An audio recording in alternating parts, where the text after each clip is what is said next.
sustainable resource management. We will start with methane management. And I would like for this part of the session to turn the microphone over the moderator for the first session, Mr. Dan McDougall from the Climate and Clean Air Coalition. Mr. McDougall, the floor is yours.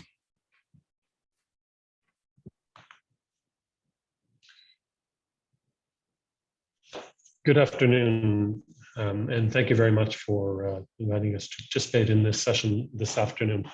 It's a very exciting time in the climate space and looking at the methane these days, and there are a number of very promising developments that are happening that we'll explore this afternoon in this session. We have with us three speakers, Mr. Tomas Carbonell from the United States EPA. Minister of States will be giving us our first address, followed by Oksana Tarasova, who's the head of atmospheric environment research at the World Meteorological Organization, and Mr. Manfredi Caglione, acting head of the International Methane Emissions Observatory with UNECE. So the work surrounding methane is taking place on a number of different fronts this year as we head into COP, both at the scientific level with work that's been done through the IPCC, as well as new reports that have been issued, such as global methane assessment from UNEP and CSE. A lot of technical work that's happening in terms of the policy and regulatory environment on the main emission sources, and a lot of political work that's starting to emerge in terms of how to advance action with respect to methane mitigation, as well as looking at what is the best and most appropriate international framework for advancing work in this front. So we'll explore all of those areas this afternoon. Without further ado, and without wanting to preempt any of the information that will be coming from our panelists, I will turn the floor over to Tomas, if you're ready. Tomas Carbonell from the US EPA, if you could get your presentation, please. Thank you.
Thank you. I'm sorry for that technical difficulty, everyone. Can you hear me now? Okay, great. Good afternoon. Thank you so much for the opportunity to join you today. I'm Tomas Carbonell. I'm the Deputy Assistant Administrator for Stationary Sources in the Office of Air and Radiation at EPA. And at EPA, I'm responsible for working with our leadership team and our career staff on a range of climate and clean air programs. I want to start by thanking UNECE for its vibrant partnership with EPA and the Global Methane Initiative to advance methane reductions. And I'm really glad to be part of this discussion here and say a few words about the importance of reducing methane as part of global efforts to address climate change, as well as what the administration and EPA are doing on this front. As you all know, climate change is one of the most critical challenges of our time. Across the United States and across the world, millions of people are seeing and feeling its impacts, from heat waves to wildfires to more intense storms. threatening infrastructure, homes, communities, and livelihoods. And since his first day in office, President Biden has committed to tackling this crisis with the urgency and the determination and ingenuity that it demands. And addressing methane, which is a potent but short-lived greenhouse gas, is a really critical piece of that climate puzzle.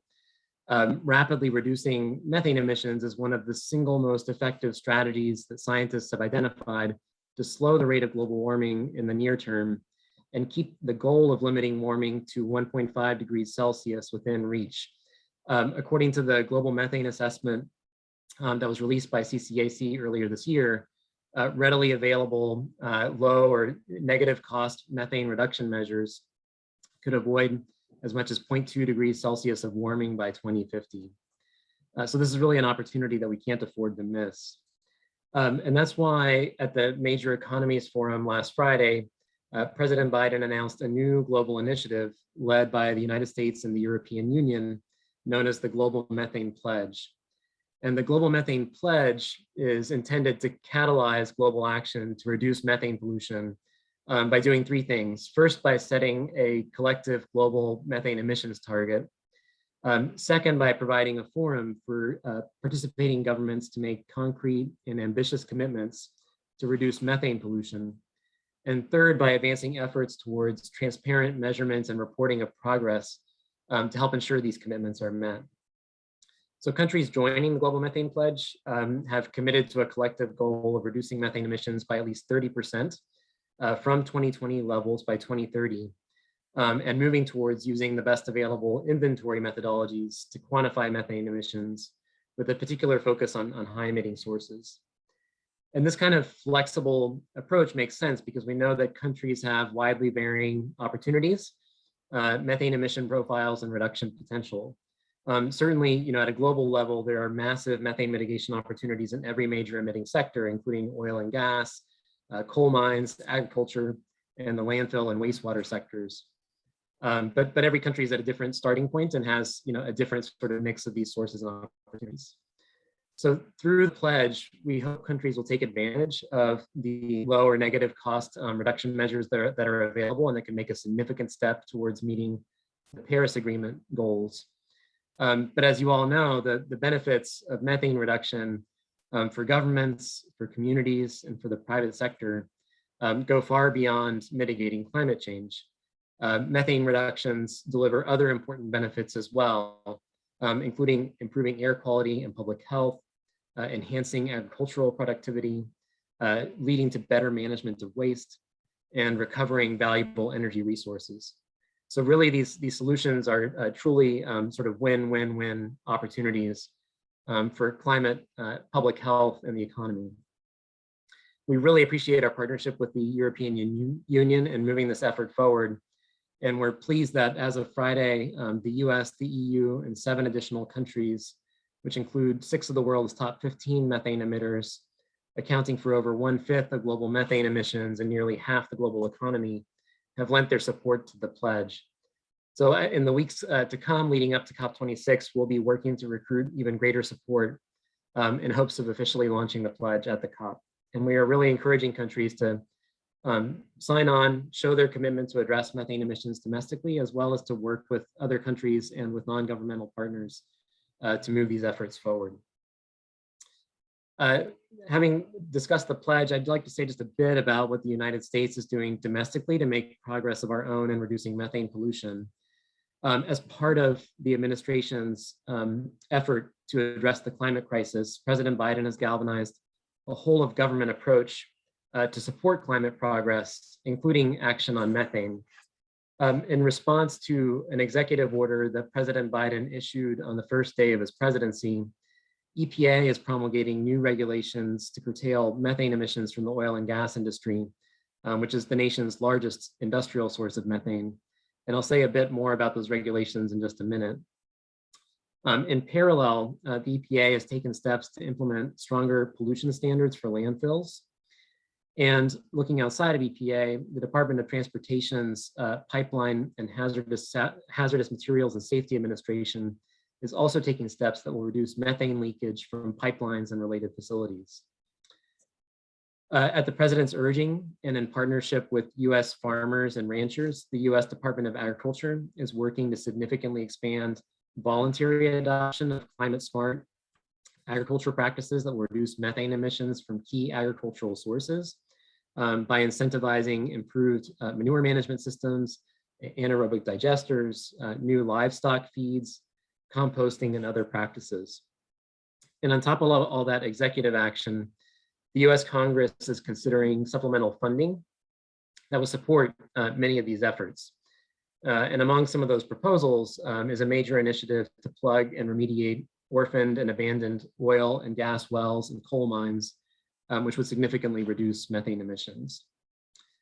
In addition, and I'll say a little bit about this in a minute, the United States also continues to support collaborative international methane mitigation efforts, particularly through the Global Methane Initiative and the Climate and Clean Air Coalition. So that's an overview of activities that the administration and Congress are undertaking to significantly reduce methane emissions in the United States and help do our part to meet the global methane pledge. I'd like to just offer a bit more detail about what EPA is doing in the oil and gas sector, because this is a major initiative for the agency at this time. As I mentioned just a minute ago, the president's day one executive order on climate change tasked EPA with setting standards that reduce greenhouse gas pollution while protecting public health and advancing environmental equity. And that day one order called out the oil and gas sector as an area for EPA to prioritize and take action. In the United States, the oil and gas sector is the largest industrial source of methane emissions. It accounts for approximately 30% of the nation's methane pollution. And this sector also happens to be a leading emitter of other health harming pollutants, including volatile organic compounds, which contribute to ozone, ground level ozone and smog, as well as toxic air pollutants like benzene. And fortunately, this is a sector where we have proven cost-effective technologies and best practices that can minimize this pollution. In fact, several states in the United States that are major oil and gas producing areas have been requiring the use of these measures through regulations, and leading companies have been deploying some of these solutions for years. At the same time, we're seeing exciting emerging new technologies that are allowing regulators and companies and even citizen groups to detect and stop methane emissions more cost effectively and rapidly than ever before. So all of that means that we see a huge opportunity to reduce methane emissions from the US oil and gas sector in a cost effective way, with benefits for our climate, as well as for communities that are affected by oil and gas pollution and live near these facilities. And too many of those communities are low-income communities and communities of color that already suffer disproportionately from poor air quality. So under the executive order that President Biden issued on day one, EPA has been directed to consider taking two actions under the Clean Air Act by the fall of this year. First, the order directed EPA to consider issuing a proposal to strengthen current standards for air pollution from new and modified oil and gas facilities. But second, and equally important, it also instructed us to propose regulations to address emissions of methane from the nation's vast existing oil and gas infrastructure, which is something that we have not done at the nationwide level before. Congress also took action over the summer to reinforce these directives by passing a resolution that reversed actions taken under the previous administration to eliminate regulation of methane from the oil and gas sector under the Clean Air Act. And that's really allowed us to focus our efforts on strengthening existing requirements and proposing new requirements. We've been working at EPA diligently to carry out the directives in the executive order, starting with a really intensive process of public outreach and engagement to make sure we have input from everyone affected by our regulations, from states, local governments, tribes, to communities living near oil and gas facilities, to environmental and public health organizations, and of course the industry. Among other things, we opened a docket to take public comments. We held training sessions for small businesses, tribes, and communities to help them participate in our rulemaking process. And we held 3 full days of public listening sessions. We also held a very widely attended methane detection technology workshop to hear perspectives on innovative technologies that can be used to detect methane emissions from this industry. So drawing on all that public input, a draft proposal that includes provisions for both new and existing sources is now at the White House undergoing interagency review, and we look forward to releasing it to the public and to stakeholders this fall for public comment as a milestone on the way to issuing a final rule that really makes significant progress on reducing this potent climate pollution and protecting public health. The last thing I just wanted to touch on is that in addition to our regulatory efforts to reduce methane pollution, EPA and the United States government have long supported international collaboration focused on reducing methane pollution. And in particular, we've been glad to partner internationally through the Global Methane Initiative and the Climate and Clean Air Coalition to share funding and technical expertise for international methane emission reduction efforts. The Global Methane Initiative, in particular, was launched by EPA in 2004, so it's got quite a history now, and works with governments and private sector partners in 45 countries that represent 70% of global methane emissions. And this includes many UNECE members. And through the Global Methane Initiative, we help identify methane reduction opportunities in the waste, agriculture, and energy sectors, provide training, share technical information, and support project implementation. And as of 2019, the Global Methane Initiative has fostered more than 1,130 methane mitigation projects across the broad segment of countries that we partner with.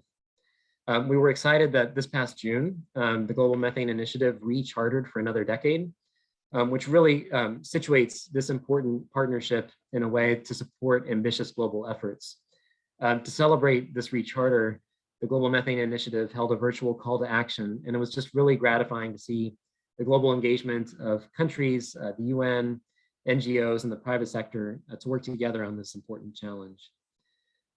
Because of the breadth of partnerships and the depth of expertise that it reflects, the Global Methane Initiative, I think, will also play a vital role in supporting the ambitious global methane reduction goals in the Global Methane Pledge, again, by providing information and technical assistance and support to countries that seek to make or implement commitments under the pledge.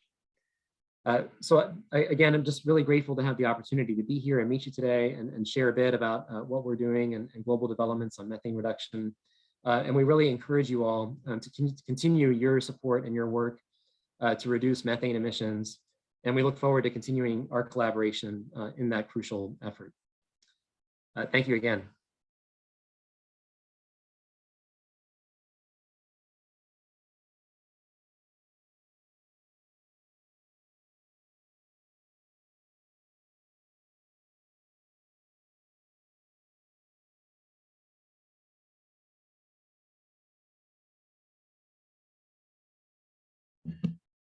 If the floor could go back to Dan McDougall, please. He may not be able to unmute himself.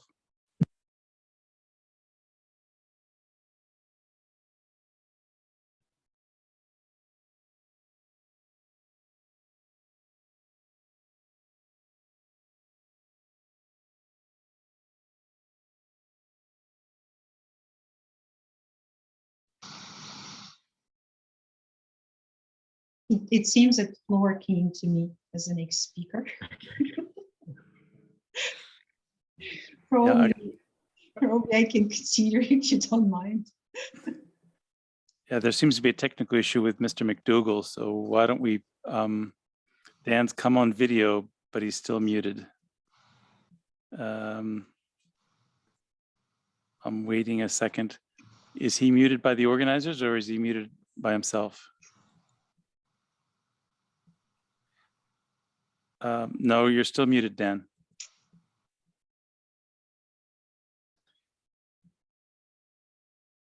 Give me a thumbs up if we should pass to the next speaker. Yes, thumbs up. Okay, we're going to pass on to Ms. Oksana Tarasova, who's a section chief in World Meteorological Organization. We had a very fantastic conversation with Oksana a while back, and she was able to share with us some interesting things that they're doing, that they've been doing for a while. Oksana, the floor is yours. Thank you very much. It's a real pleasure for me to speak at this meeting, and I think it's really very important to provide some technical details because I work in World Meteorological Organization, where we work with the technical aspects in relation to what happens in the atmosphere. And I will actually echo some points which Tomas made concerning the mindful management, the creating the options and opportunities. Can we go to the first slide, please?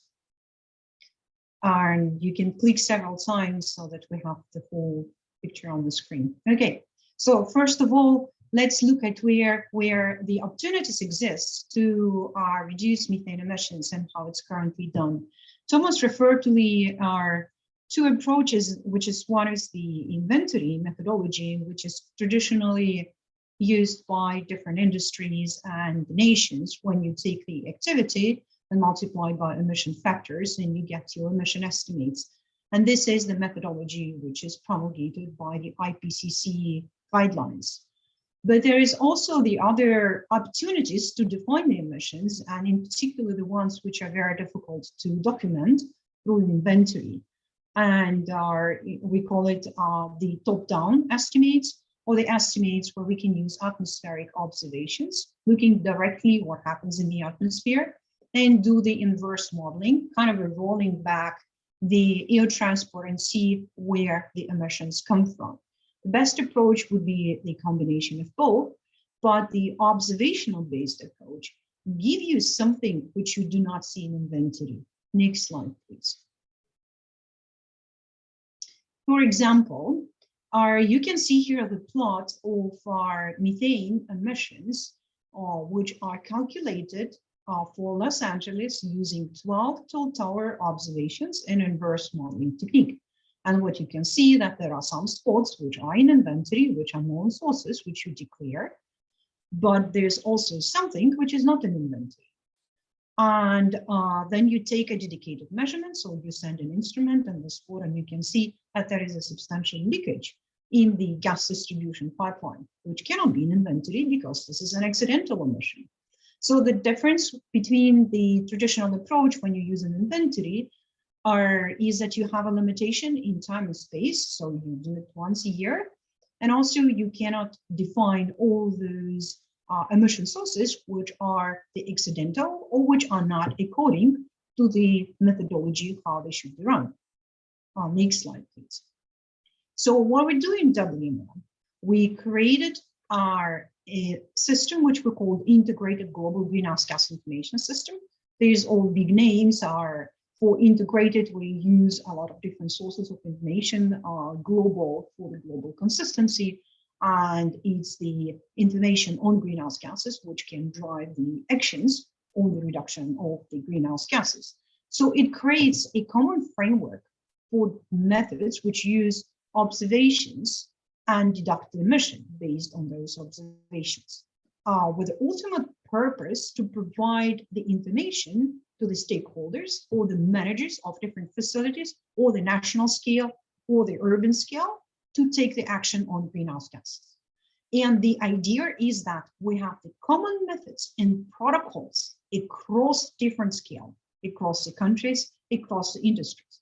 We don't want to, if we go to the next slide, we don't want to have one facility use one method and the other facility use the other method. So when it comes to methane, so how do we tackle the problem? First, we need to identify the sources, and we need to quantify the sources, and then we need to do the attribution. So that you have a meaningful action, you need all three of them. In the program which we run in the World Meteorological Organization, we have global observations of methane. And these global observations of methane at about 130 stations worldwide give us a good global picture of what happens with methane. And we know that within the last 10 years, the methane has been rising with accelerated rate, and that this is the second most important greenhouse gas, as you can see with the greenhouse gas index. So it is the second most important anthropogenic greenhouse gas after CO2. So the WMO, the Greenhouse Gas Network, can give you the global picture, but it's not dense enough to actually tackle the particular issues of particular sources. So it does need to be complemented by additional observations. For example, the one which will be presented by IMEO with the satellite data and with the pilot projects, dedicated pilot projects, which create a denser network, which can be used actually to address those emissions. And of course, in the case of methane, we would like to start with the hotspots. And you can see the picture from Sentinel-5, which allows us to identify those hotspots. So this is a step number one. So we do the identification. Then we need to do the quantification, like how much is that? So we know that there is something there, but how much is that? Can we go to next slide? So you can use atmospheric observations to deduct how much by different methods. Or I just give you an example of the CO2 fossil fuel associated flux for our particular city, where 4 different approaches has been used. The traditional bottom-up inventory, then there was the corrected traditional bottom-up inventory, then there was the overflight with the aircraft, and the use of CO2 and isotope ratio to do the CO2 fossil fuel, and then the correlation CO2-CO. Luckily enough, all the methods give more or less consistent picture. But if we go on global scale and use different methods for different facilities, it's not really sure that you would get the same answer. So standardization is extremely important, that the methods which you apply all around the facilities and worldwide are consistent. Next slide, please. So how do we ensure compatibility and comparability of those different methods? We know that there are different modeling approaches exist.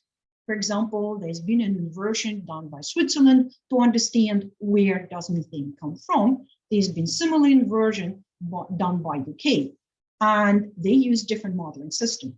So to make sure that those modeling systems give the same answer, if they have the same input parameters within this integrated global greenhouse gas information system, we set up the benchmarking exercises. And benchmarking exercise is a kind of a standard. So we have a well-described case, and then we say, okay, in this case, the answer is A. So can you use your modeling system on this case? And we can see how far you are from this correct answer. So we do it for national scale in collaboration with a European verified project to get methane evaluation correct. So this exercise is currently being implemented. Next slide, please. And when we do such an approach, we also need to understand that there is a need for the tiered approach if you want to do the quantification and the attribution. The reason being is that you can use a satellite data to identify the hotspot. Then you go on site, and around your hotspot, you do the measurements, for example, using the aircraft. Then you go down, you can see that there is a plume, which is very good, and you can actually integrate over the plume and get the emission rate. The problem is, in the same area, there are oil fields and dairies. Who is responsible? So you need to do the attribution. So it's not always straightforward, and the attribution of emissions and quantification are extremely important. Can we go to the next slide, please?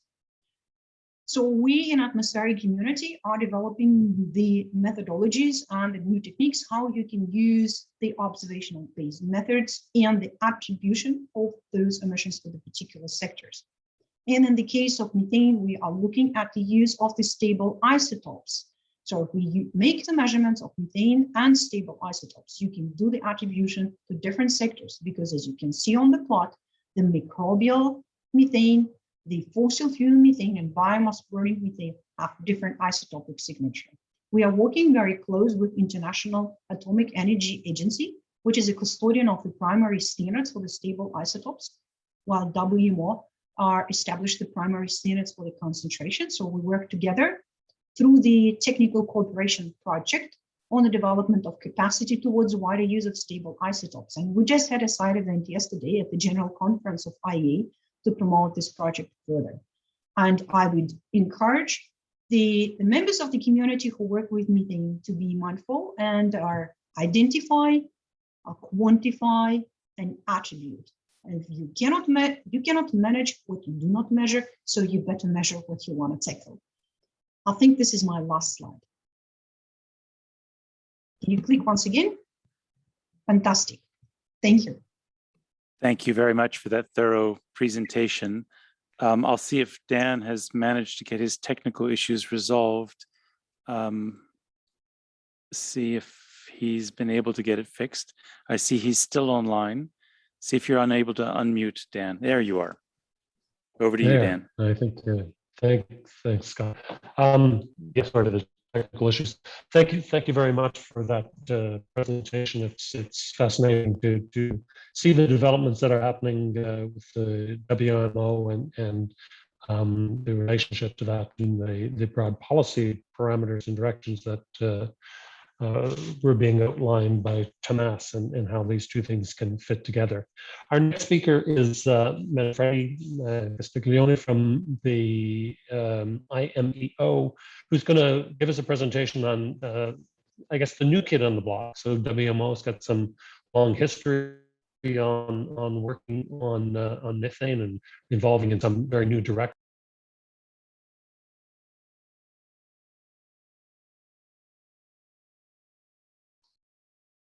I assume that was an abrupt, interruption in Dan. Scott, if you allow me, I would just start. Fire away, Manfredi, fire away.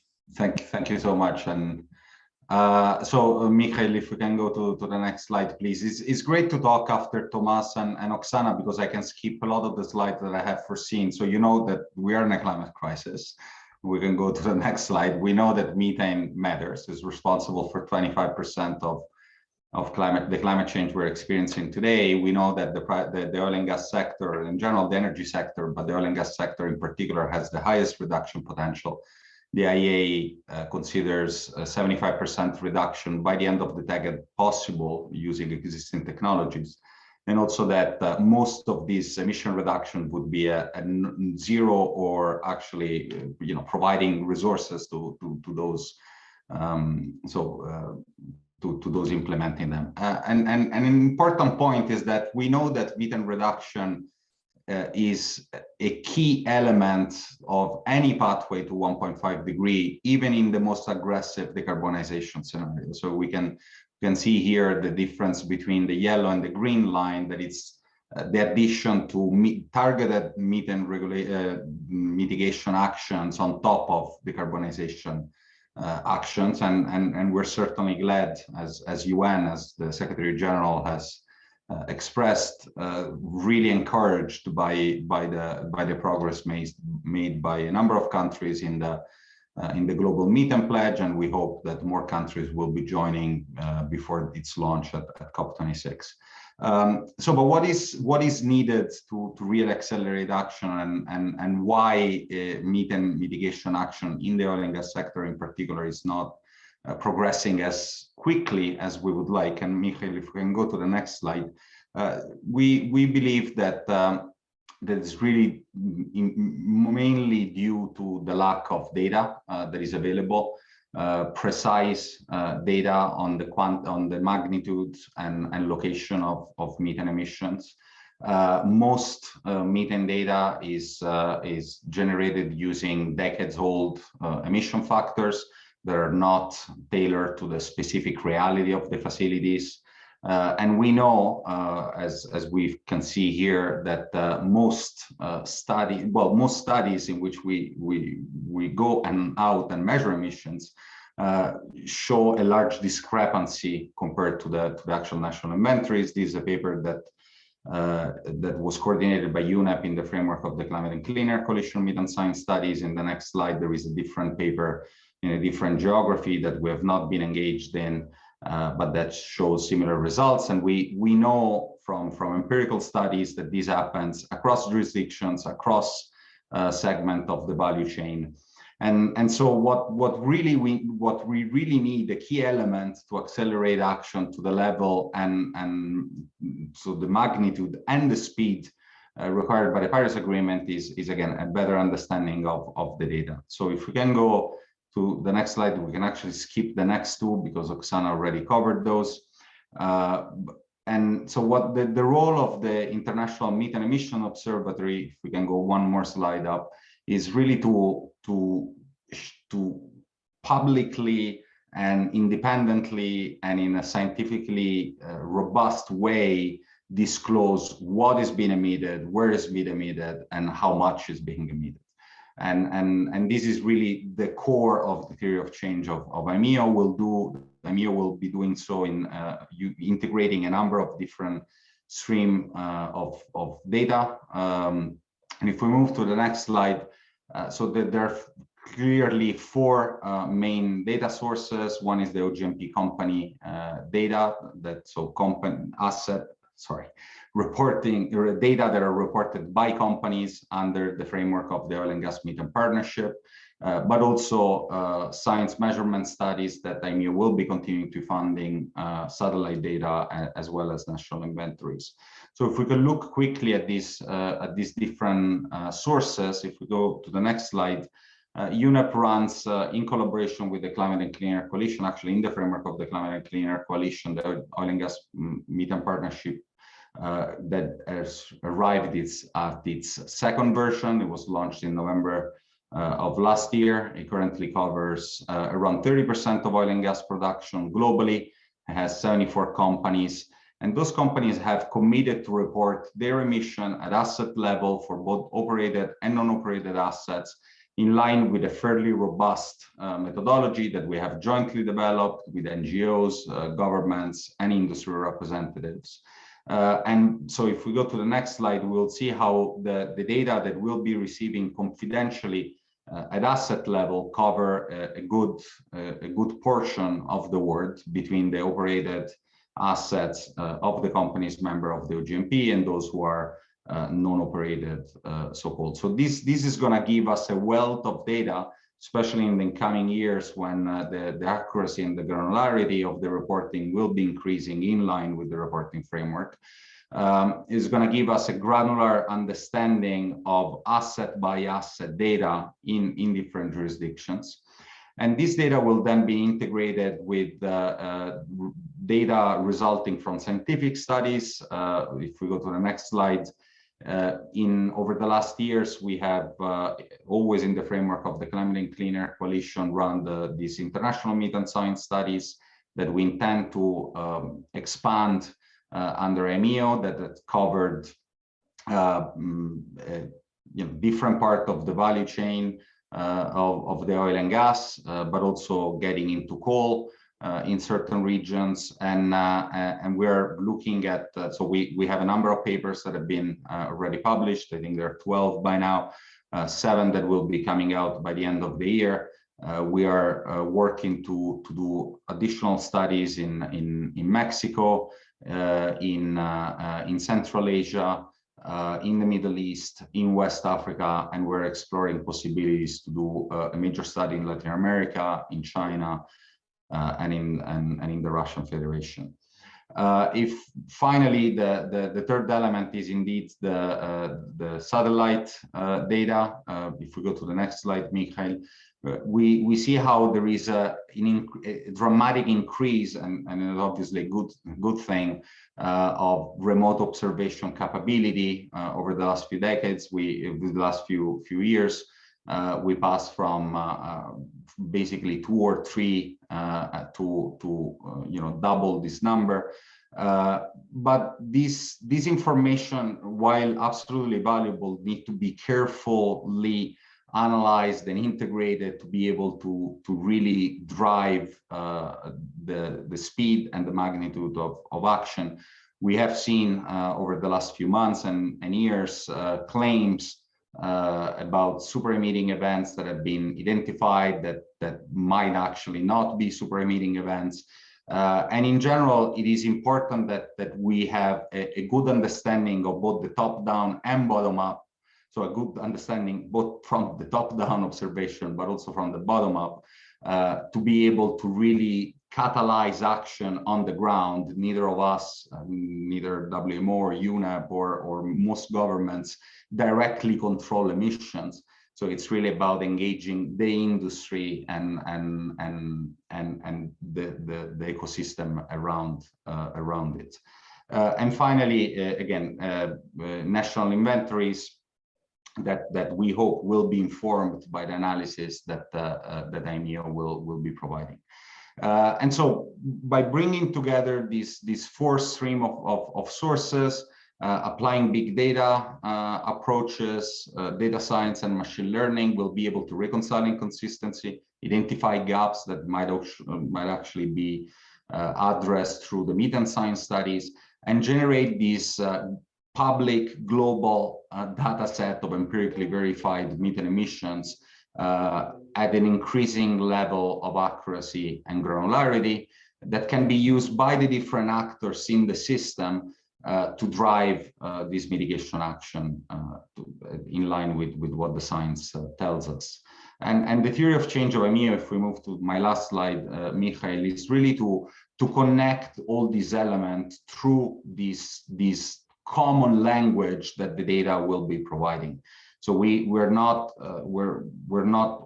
aiming at replicating any of the work, the great work that has been done through the CSE, the Global Methane Initiative, and certainly not the one that national governments can do, but to inform their action with finally again a data set of data that can be considered robust, scientifically based, and more than everything independent by all the actors in the system.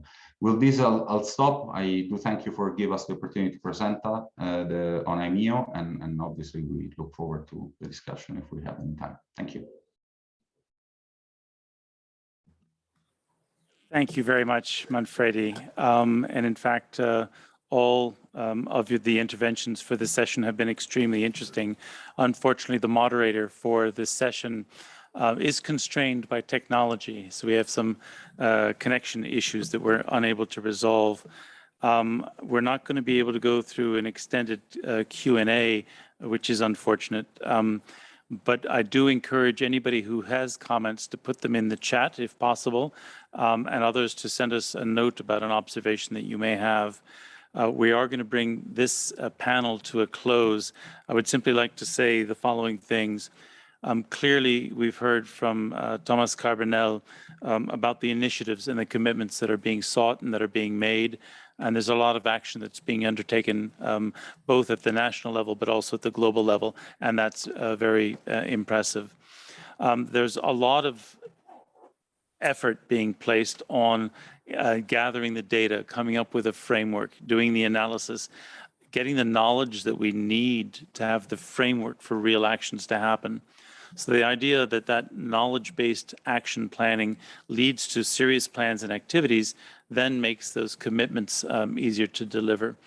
A note from Dan from the CCAC, but I think it applies to all of the organizations who have spoken, GMI, IMEO, CCAC, WMO, and I can add ECE, that there's a keen desire to collaborate and cooperate and to make the contributions that our respective organizations can make.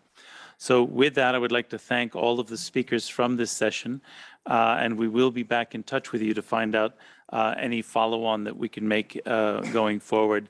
I want to survey both the online and in the room to see if there's any burning point that someone would like to make. And I'm not seeing any, but please do send notes. As you heard this morning, methane is a critically important thing that we can advance on economically and technologically. So thank you to this panel, and we'll draw it to a close, and we'll move to the next one. Manfredi, Tomas, and Oksana, thank you very much. And Dan, unfortunately, that connection was suffering along the way. We'd now like to move to another methane panel that will run really staccato. We've got 4 speakers who will present some very specific issues related to methane management, and it's more of a technical. That's what I was told to say, but what I heard sounded pretty technical already, but for my mind, maybe this is technical and that wasn't. A technical session, and we'll be hearing first from Manuel Cox, then from Ray Pilcher, then we'll be hearing from Volha Roszczanka and Lukasz Kropiuski. So we've got 3 of the 4 in the room, which is already impressive. The questions that we're going to be exploring are listed on the screen. I won't reread them. I'll start with Manuel Cox, if I may, if you would like to make your intervention. Would you like to make it from there, or would you, up to you. The camera will be on you in either place. You'll join us? Okay, okay.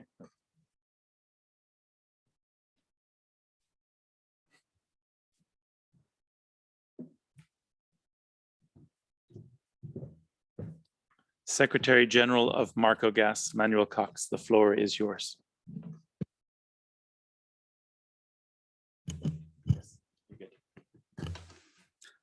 Thank you very much for inviting me to be here and to address you in very few minutes what the gas industry has been doing and how we are dealing with methane emissions.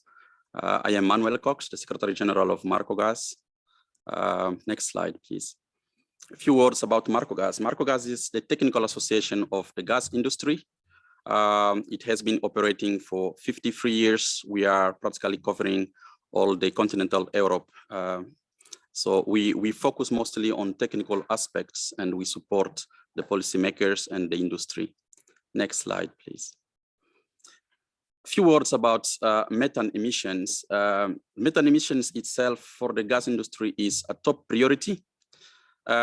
If we look to the figures in the European Union, the emissions from the operation of the gas, it's very, very low in terms of methane emissions. But nonetheless, the gas industry is very much involved in mitigating the methane emissions. There are a lot of complex activities that are run by the gas industry, which includes complex measurements. It includes calculations, modeling, and this helps to quantify methane emissions. Verification and validation is very important for the gas industry. So this is run by the operators, and we base this information to produce reporting, and the reports bring us then to take actions. Next slide, please. In terms of actions, I can summarize the actions that are taken by the gas industry in Europe in few items. The first one is regarding the improvement of information.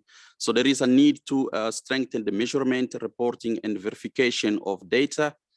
There is a great involvement of the gas operators in improving leak detection and repair, and also in reducing or even eliminating flaring, venting and flaring. There is also investments put in place for innovation.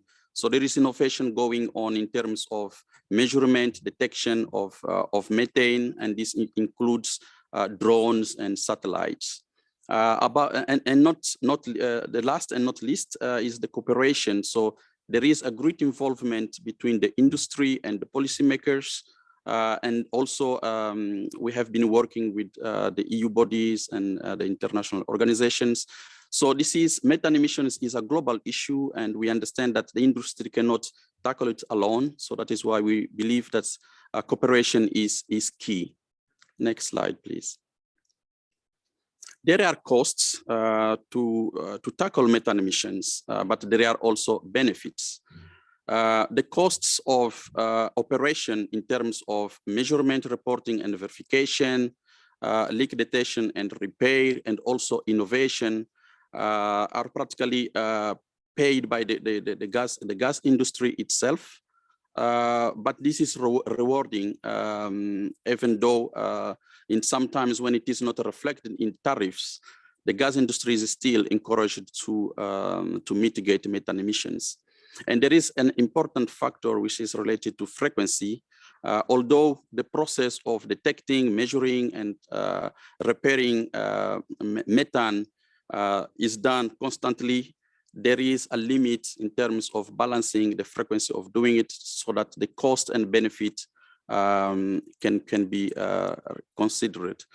The cost of doing nothing cannot be measured. Doing nothing in terms of methane is not an option at all.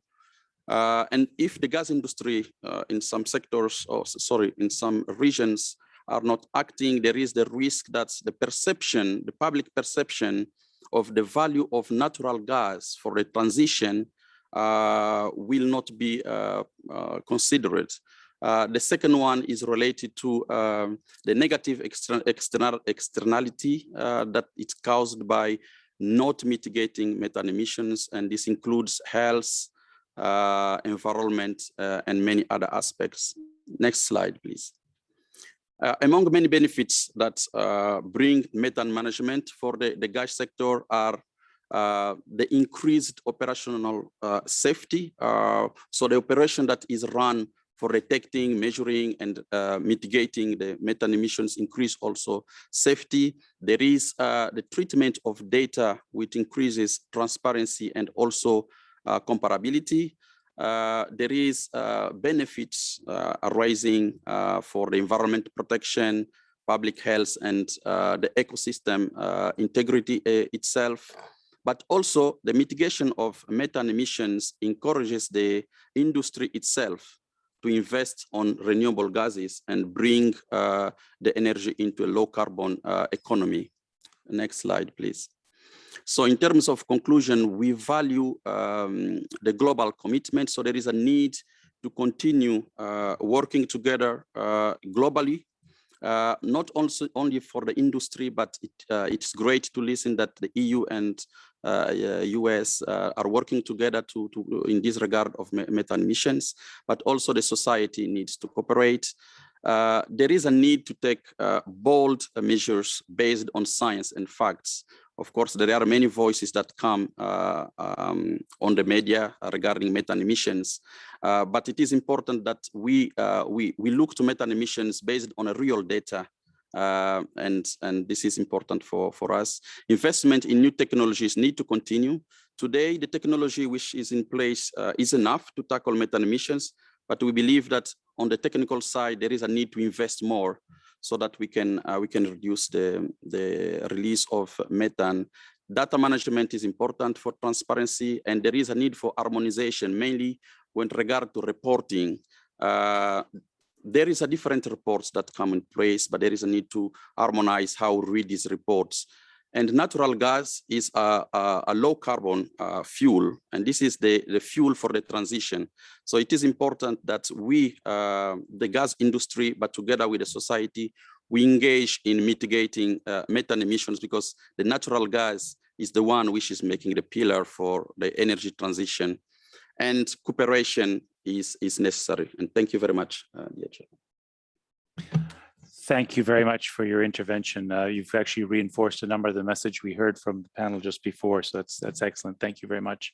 I'd like to turn now to Mr. Ray Pilcher. I think you'll speak from your seat. Thank you, Ray. The floor is yours. Thank you, Scott. Thank you, Mr. Chair. This will be a short intervention. I start with the first slide, please. To talk about methane from coal mines, really, we need to ask what, where, and why. And without going into great details, you know, coal is being formed, produces methane. Some of it goes to the atmosphere during that process. Some of it gets trapped. Later, methane may actually migrate into coal and be stored there. And although not all coal mines are gassy, many underground and surface mines are quite gassy and release gas during mining and after coal extraction ceases. So we're looking at something that's during the active phase of mining. If we look at the left-hand slide there, all the way through closure and post-closure. Gassy coal is extracted from underground and surface mines in every country where coal is produced. So there's no coal mining country that escapes from the problem of methane to one degree or another. Next slide, please. I'd like to tell you that it's no big deal. We're moving away from coal in this world, and all we'll have to worry about is what happens after the mines close. But in fact, although in some areas of the world we're closing coal mines, in other areas of the world, there's still a need for coal, both for energy and for metallurgical purposes. And in fact, some parts of the world are actually growing at a fairly rapid rate. If we look at the two slides on the left that shows production and consumption, you can see, you probably cannot see, but the yellow is actually in the Asia Pacific region. The rest of the OECD countries are actually decreasing somewhat. On the right-hand side, we can see that there's another issue that starts to arise, and that is, as we do close coal mines, although the active coal mine methane will continue to grow for some period of time, the abandoned mine methane, that means the methane that's left in those coal mines and seeks to get to the surface, continues. And so this is something that we have to be aware of, and thinking about the policies that we might enact to be able to take care of not only the present, but the future. Next slide, please. I'm fortunate enough to be involved in some research work that's being done by the World Bank at this point. And because of the great work that's been done over the last few years by, sponsored by and funded by the US EPA, the Global Methane Initiative, US Trade and Development Administration, and others, there's quite a bit of data on coal mines throughout the world and projects that have been proposed there. There have been feasibility and pre-feasibility studies done, which give us an excellent set of case studies to look at what it would cost if we were going to be able to reduce emissions at those mines. There are 18 mines on that graph to the left. Everything from, and the y-axis there is the emissions in millions of tons that will be reduced. And along the bottom axis is the cost in millions of US dollars. And what you see is that there's everything from relatively small projects that produce or would reduce small amounts of methane at relatively small cost, all the way up to very large projects. The ones that are towards the top are all open cast mines where there's extensive drilling prior to mining, and it continues on for a number of years. And consequently, when you look at the capital and operating costs, you're talking about a sizable amount of money, but you're also talking about a sizable amount of reductions. So if you look at the table on the right-hand side, this lists the number of mines that are looked at in each of those countries. And on the right, the far right column, you see the average CapEx and OpEx per ton of CO2e reduced. You see the range going from a little under $3 up to just a little under, well, about $250 per ton of CO2e. That reflects a number of things. The large cost in Mongolia really is a reflection of the fact that there is long-term operating costs to reduce that methane, but there's really no market for the methane. So in fact, those emissions would just be done just to reduce the methane and probably wouldn't have opportunity to be able to even get any of the carbon credits that might exist in other areas. I think the important thing here to look at, though, when you actually look at the size of some of these projects and how much, and you can't see it on either of these two graphs or tables, but what you can see is the size of some of these are actually as large as some of the CCS and CCUS projects that are being proposed or are being operated at this time. Next slide, please. So additional considerations is that, as I'm saying, these are cost-effective or could be cost-effective ways to reduce this serious climate pollutant. And these projects actually rival the size of the CCS and CCUS. And in fact, they're actually in some ways easier to go about doing because it's one source, one area. And so once you set up, you work on those projects and get them done. But then the question is, if these are such great projects, of those 18 that I said there, I showed in the previous slide, none of those are in operation. None of those have been started. The marginal abatement curves that are published by a number of organizations, the US EPA publishes some, IEA published some, and we heard reference to the fact that there can be a lot of the reductions that could take place at either very small amounts or at a negative capital cost. But it's still not happening. So one thing that we've come up with, and this goes back to some of the concepts that were discussed early on in the high-level session, that if we raise the GWP to actually reflect what the issues are in the atmosphere, we actually then start to look at the potential of having a leverage when it comes to investment. So if there is an outlet for carbon credits or offsets against carbon taxes or any of these other possible mechanisms, then by raising that GWP to reflect reality, we actually do something else from a financial standpoint. So this is work that's still underway. It's clearly reflective of studies that have been done all over the world by a number of experts. And when you combine them with the things that have said in the earlier session, you can see that we are getting a better and better handle on where the methane emissions are. And there is a cost-effective way to reduce those emissions, but we have to do something to leverage it. That's my talk. Thank you very much. Thank you very much, Ray. I do know that the next panel is anxious and raring at the bit on buildings, but we've got two more brief presentations, and then we'll be able to move on to our next panel. The next speaker then would be Volha Roshanka. If you could give a few brief comments about methane, please. Floor is yours. Thank you very much. Good morning or good afternoon, fellow colleagues. It's my pleasure to join this panel to discuss this very important topic. And specifically, I will focus on the role of national systems for monitoring, reporting, and verification, or MRV, in methane management, and draw an example specifically from the coal mine sector. As Mr. Pilcher highlighted before me, coal mines are a very important source of methane. They account for about 10% globally, but up to 45% in some countries. And I would like to point out that what I'm saying today is built on the analysis we did at US Environmental Protection Agency for the forthcoming report that discusses best practices in MRV for the coal sector. And this work is done in support of the Global Methane Initiative and also working under the auspices of UNECE.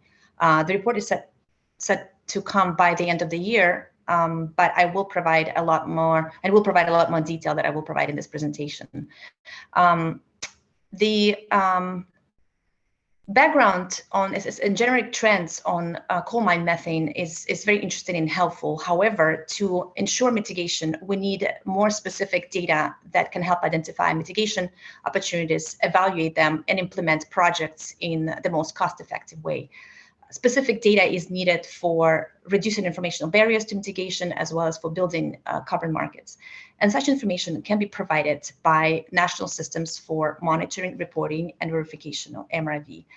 Specifically, MRV systems can help understand emissions to design impactful policies, track mitigation action and impact, and foster investment in mitigation, such as, for example, the case with ventilation air methane, which comprises 70 to 80% of CMM, but is low concentration and therefore dependent on the carbon markets.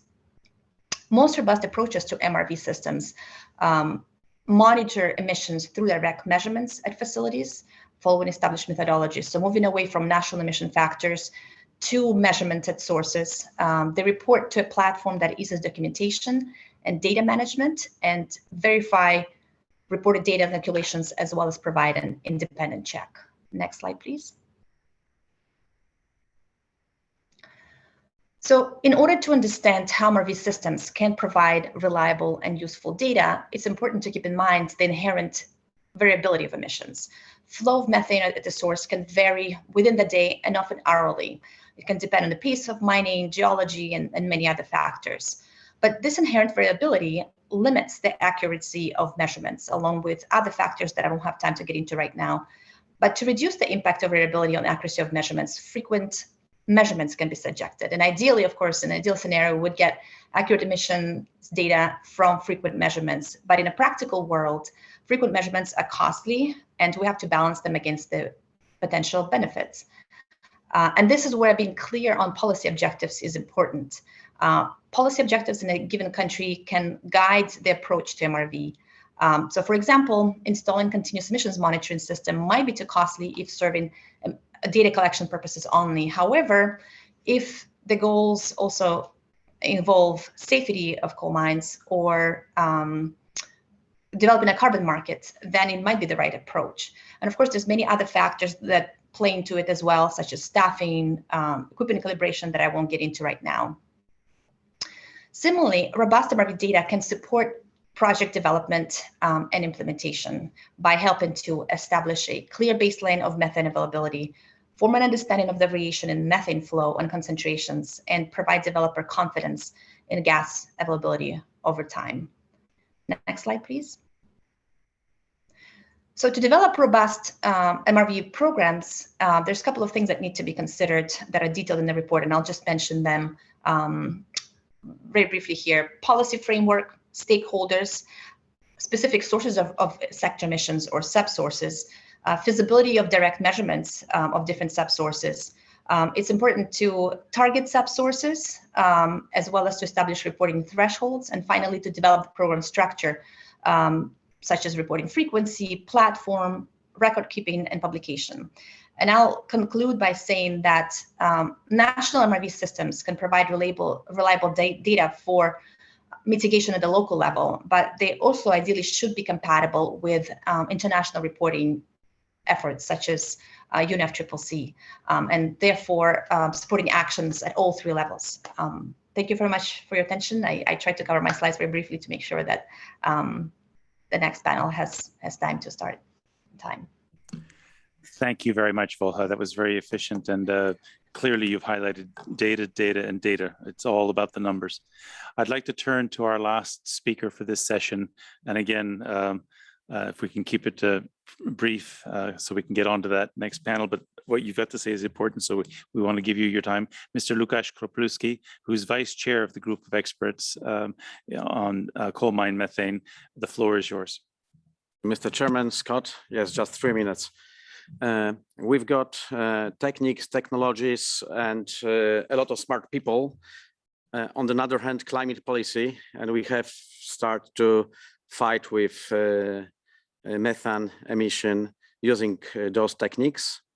I believe that cooperation between business, industry, and scientists using these tools, which you can see, can stop, reduce methane emission. During these few slides, much more on our website, I mean about UNECE website, there's longer presentation. You can see all these technologies, techniques, methane emission verification techniques, and programs or projects where they use. Please, next one, Michael. Here you've got airplane techniques. It should be also a slide about satellites. But before, in few presentations I saw this, I noticed that the satellites techniques were presented. Another one, Michael. Mesh bands with laser spectrometer Picara, but Picara will be a little bit more later on. Another one, please.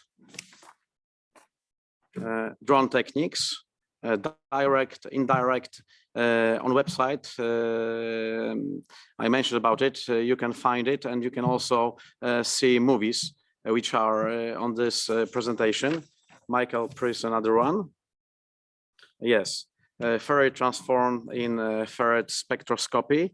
It's also one from the techniques which we can use to measure verification methane emission. Another one. Ground-based mobile techniques. I think that the most popular, and yes, that's it with techniques. Please, another one. Yes. Is it time to launch your super emitter program? I think that the answer is yes. Drive, analyze, and act. It's very simple and very effective. Can I have another slide? In Poland, I cooperate right now with Picara, company from United States, from Santa Clara.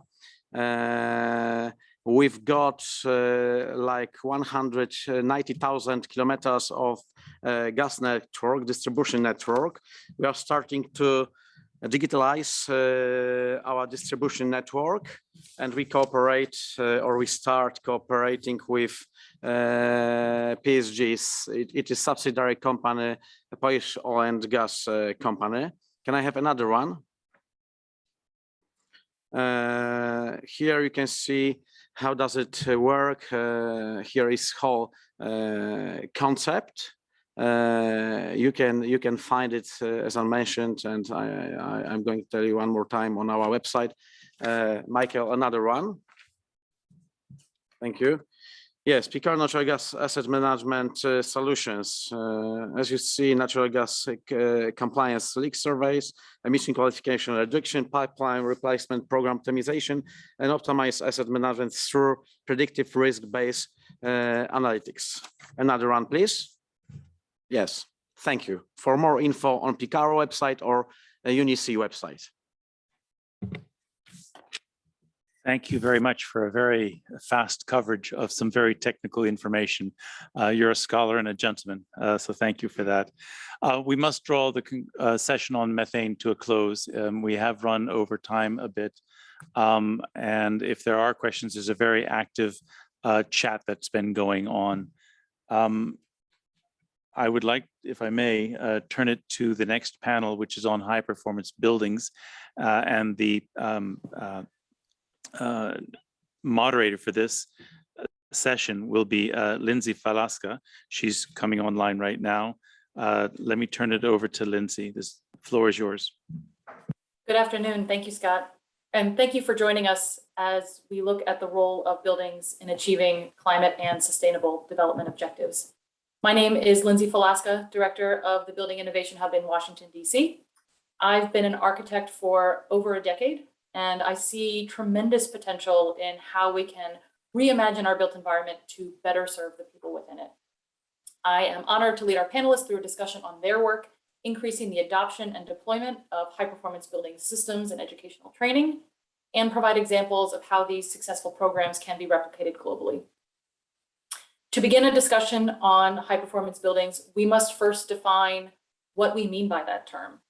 And historically, when we refer to a building as being high performing, we're assessing it in terms of how much carbon it emits or how much energy it consumes.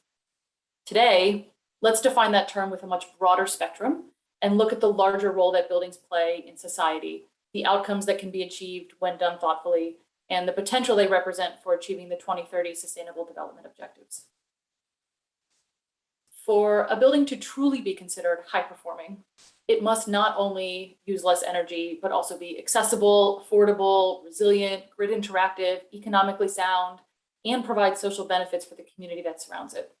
So when using this lens, high performance buildings can deliver on both climate and development objectives. And no matter how you define sustainability or sustainable development, we can only reach those goals if our buildings are high performing. That's because buildings are high energy consumers, globally contributing to nearly 40% of our annual CO2 emissions. In order to reduce carbon emissions, we must prioritize to address building energy use. So buildings are a big challenge, but they are also an opportunity to provide social benefits and economic opportunities while also addressing environmental concerns. So let's talk about how we get from today's buildings to buildings that make life better for not just humanity, but for all life on our planet. The ECE offers a three-pronged approach. So first is a research and education consortium, which is focused on advancing the science behind high-performance building strategies and training the next generation to be able to deliver on them. This consortium also includes a thought leadership group, which is expanding our thinking around outcomes we can expect from buildings and therefore how we approach development. Second is through the International Centers of Excellence Initiative, a network of localized programs focused on making progress in their own community, but that participate in a larger network to exchange ideas. The ECE aims to have 26 centers signed on to participate by COP26. And I'm proud to say that the Building Innovation Hub in DC is part of that group. Lastly is the Industry Leadership Group, where industry leaders across the world will come together to share success stories and prove how high-performing buildings can be built. And with that introduction, I'd like to introduce our keynote speaker to kick off the panel, Justin Schwartz, Dean of Engineering at Penn State University, to share his thoughts on how they're training the next generation of engineers and architects through the Global Research Consortium to understand the greater purpose that the role of the engineer now has, giving this expanded definition of high-performance buildings.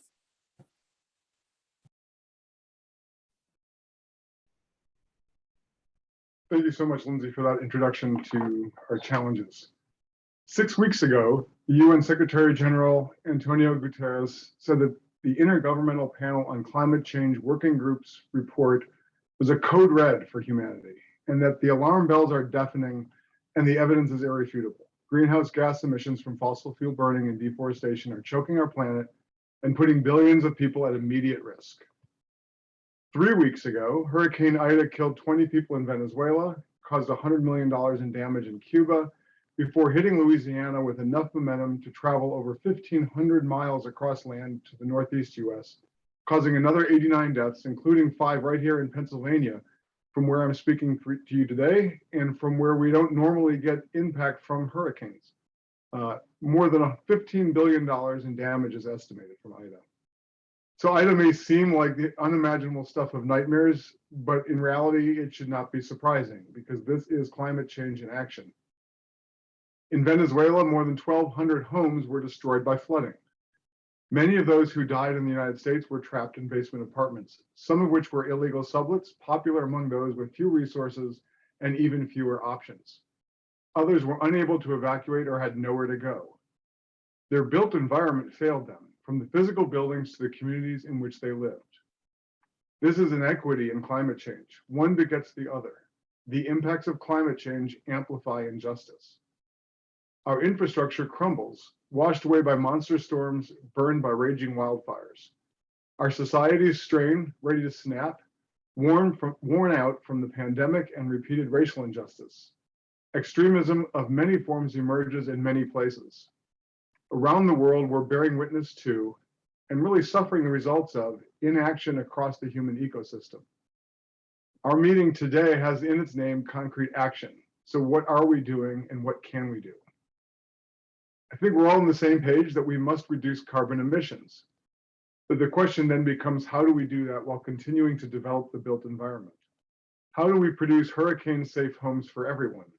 How do we deploy high-performance, sustainable buildings globally to dramatically reduce consumption and waste of carbon while also improving health and quality of life and providing access for communities supporting and supported by the built environment?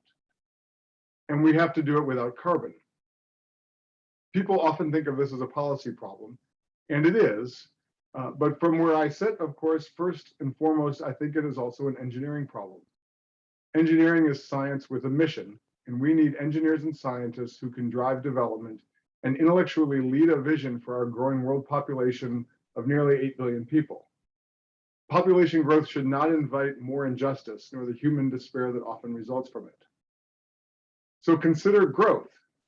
Since the beginning of life, water has been at the crux of existence and expansion. The most basic of human needs, water quenches thirst and enables sanitation. It facilitates global trade and expansion by shipping goods, including natural resources, thousands of miles, and serving as a key component in our construction materials. Water transportation binds our economies to one another. And for centuries, water also controlled our communications, while now the internet increasingly serves that role. These critical resources enable us to grow, and through which we can also control growth. Those with access are often wealthier and safer with healthier built environments.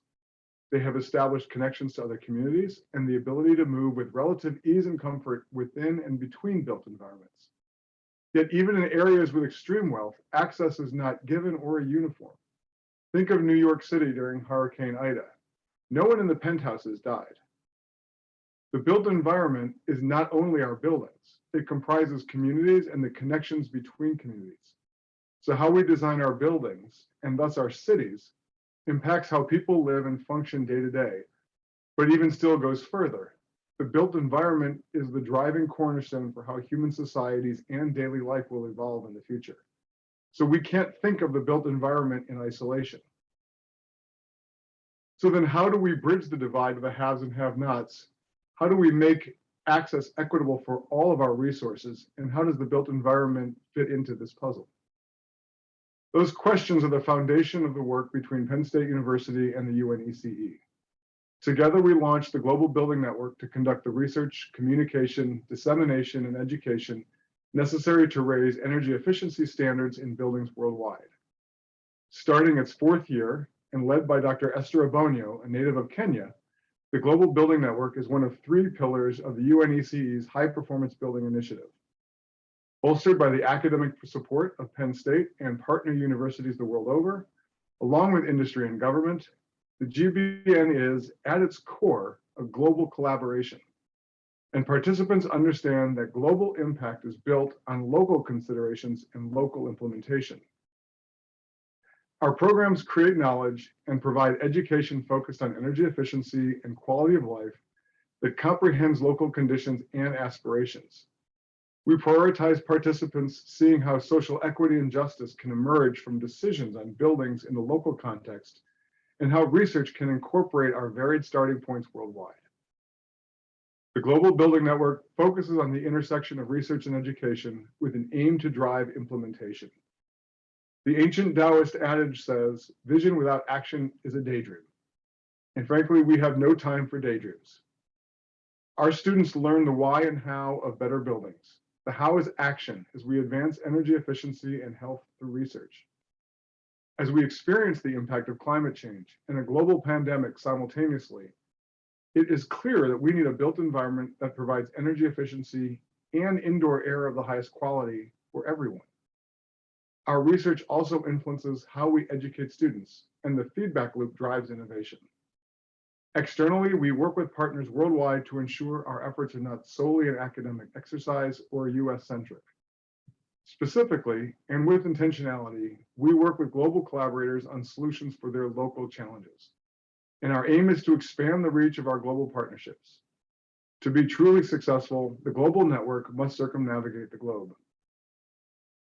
We, all of us here and many others, have pounded on our fists on the table for years saying, listen. The younger generations are now stepping up to that table and raising their own fists, demanding change and shouting for us to prepare them to lead a global transformation to ensure that our planet remains a welcoming home for humanity. From my own narrow experiences, I see the hope and optimism in student engineers. They have big ideas and the passion to follow through, to make real change. As engineering educators, our job is to give them the tools to learn the technical skills they need to make impact. As global leaders, our job is to ensure they are prepared to engage with non-engineering communities whose partnership is critical to the implementation and social transformation we need. History has shown that, in the face of crises, knowledge is the greatest weapon. Providing educational opportunities is the best tool we can provide our youth.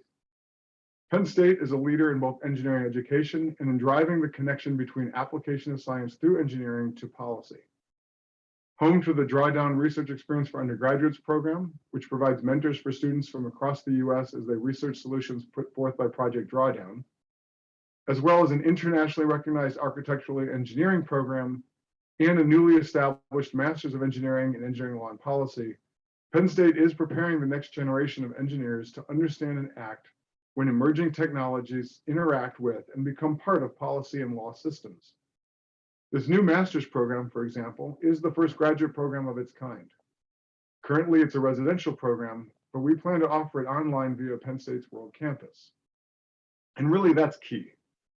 We have several incredible students from around the world who come to study at Penn State, some through programs such as the World Bank Scholarship or the Schlumberger Foundation Faculty for the Future Fellowship, where they earn their degree here in Pennsylvania and return to their home country to implement and share their knowledge. It takes a lot of resources, however, to get students from around the world to Pennsylvania.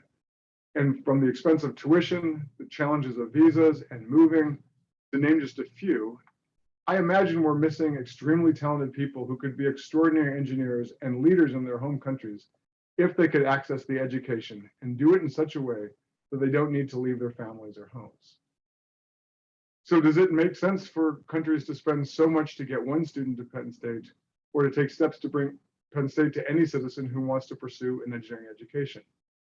So we're working to deliver more and more of our programs online, and the effort is accelerating given the pandemic-imposed needs.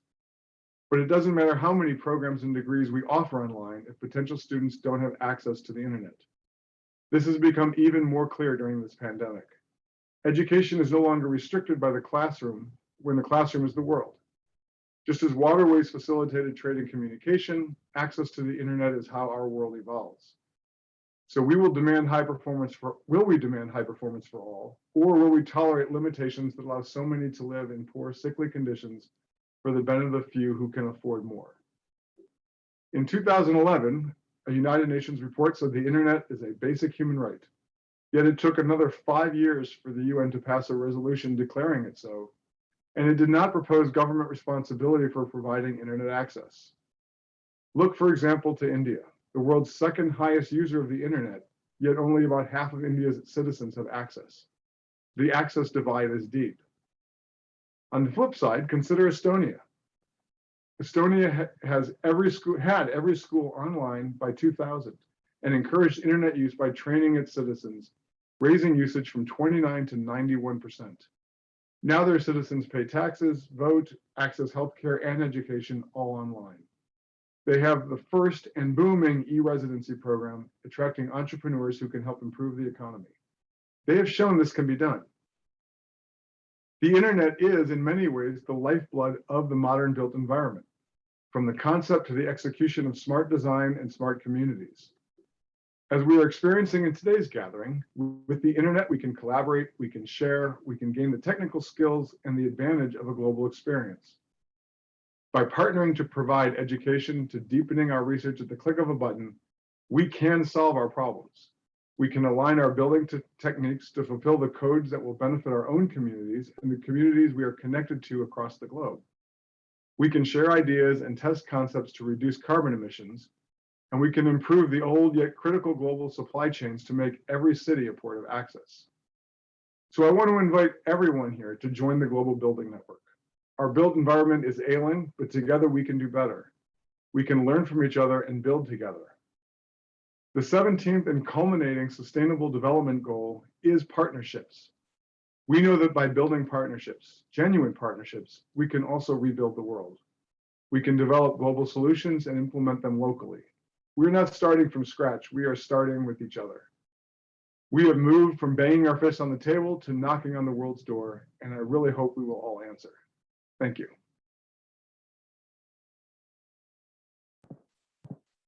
Thank you, Justin, for sharing how you're sharing your education and training programs globally to benefit not just students, but also society.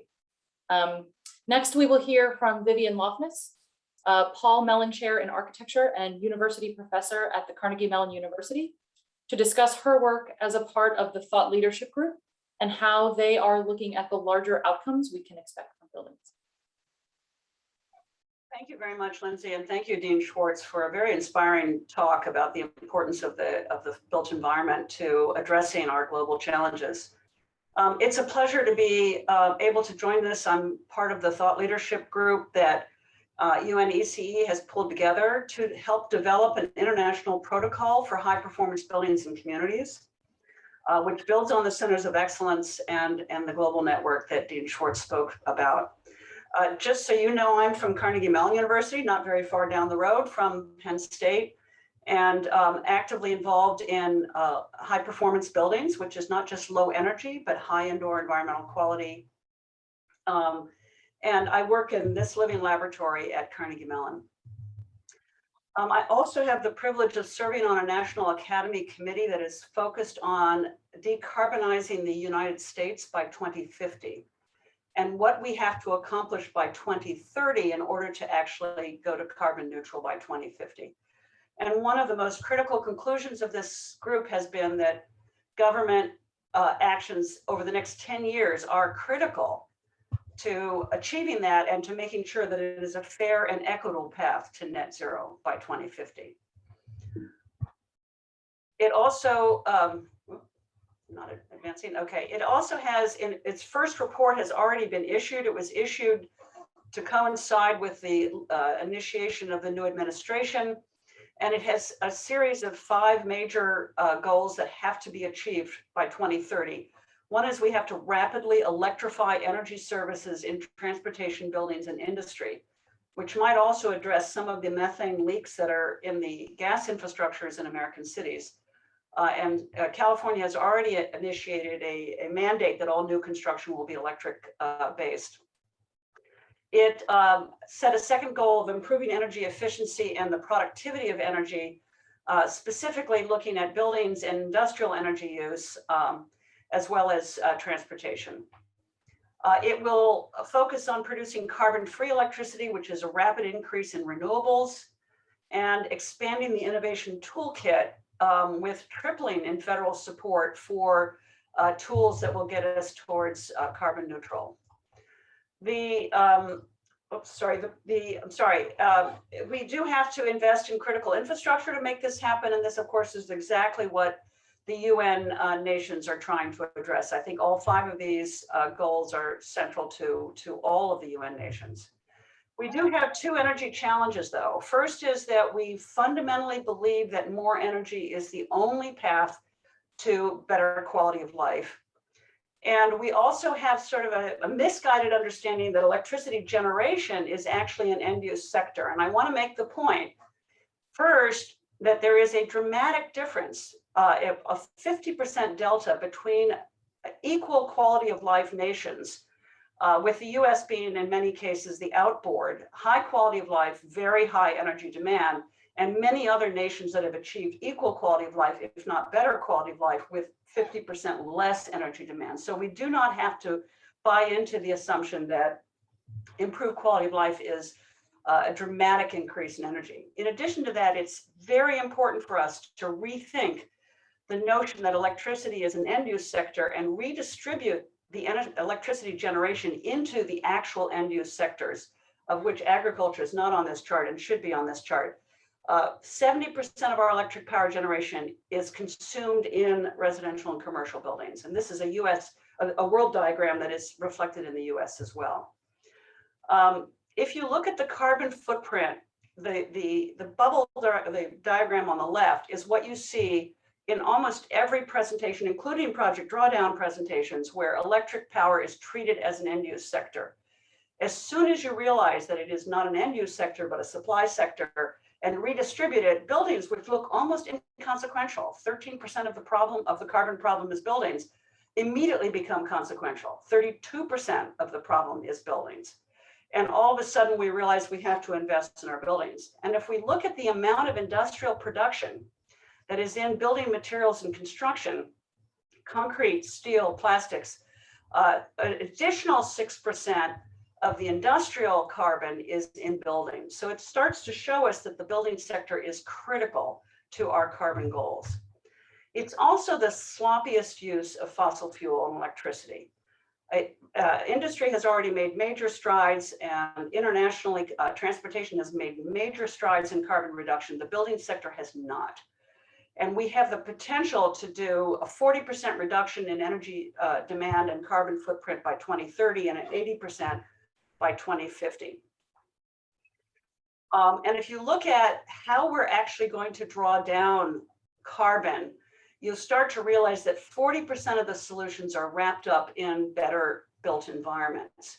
And the solutions are net zero new buildings, appliance and equipment standards, district energy systems, existing building retrofits, smart building controls, full electrification, reduction in embodied carbon. I mean, there's so much we could be doing.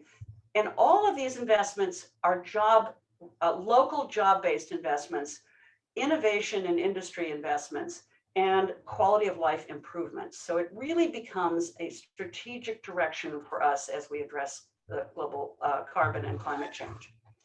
McKinsey and other studies have begun to look at what's the cost of carbon reduction, and everything that's in green on this is an investment in the built environment. And it turns out we can do a tremendous amount of carbon reduction at very, very low costs. And instead of pursuing all those high cost innovations, including carbon sequestration, in a dozen different ways, we really should be investing in carbon efficiency first and energy efficiency in the built environment. The UNECE convened a thought leadership workshop in July of this year to try to start this process on international protocol for high performance buildings and communities. And there were 10 major conclusions from the first workshop. The first being we have to invest in existing buildings and set standards for new buildings very rapidly. We need to actually invest in subset energy demand reductions, not always trying to go for the perfect. We can't always get the perfect full building, but we can certainly upgrade subsets of buildings and upgrading boilers and air handling units, looking at new innovation in plug loads, and trying to leapfrog energy inefficient solutions with efficient solutions. that we're going to have to invest in existing community infrastructure and densification around transit nodes instead of sprawl. Now, this is a problem that's very specifically an American problem, but we see it happening in many countries in the UN as well, where sprawl is actually increasing the carbon footprint in transportation and in buildings. We need to ensure energy access, reliability, and affordability for all, freshwater access, reliability, and affordability, which has a significant carbon footprint, waste management, and the notion of a circular material economy, access to fresh, non-polluted air, and then ending with resiliency and even better regenerative built environments that make better places for humans and better places for our natural ecologies. Let me just close with a few ideas about innovation. The embodied energy becomes important when the operational energy and carbon are dramatically reduced. When we get to passive house standards, all of a sudden the embodied energy content becomes the most significant challenge. And it's predictably in concrete, steel, aluminum, insulation, plastics, and there's real innovation that can be had. We can go from 36 kilograms per 100 square foot of material for insulation to a -9 kilograms in wood-based insulation products. So we have the potential to develop all new industries that are actually carbon sequestering. Buildings also have a critical role in electricity generation. If we switch to all electric, we're going to, and renewable electric, we're going to have a problem where the actual supply of energy does not match the demand. And we need to use the combination of efficiency.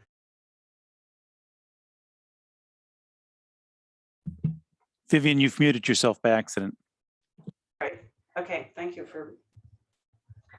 We have to do a magical combination of using the built environment and the infrastructures in the built environment to achieve efficiency, load shedding, load shifting, and modulation, so that we make it a partner of the electrification of our cities and communities. When we do this, we will find ways to address inequality and inequity. We will find job-based economies. We will find ways to improve the quality of the environments which people are living in. As Dean Schwartz so eloquently mentioned, the crisis of climate change is hitting the poorest, and we need to address the built environment to ensure that that doesn't continue. The report from the National Academy, the first report is out and easily accessible. The second report is in progress, and there were specific investments that were already identified that needed to be made that are in the infrastructure bill under discussion and debate right now. We are part of one center of excellence in the city of Pittsburgh, and we're delighted to be part of the initiative of the UNECE.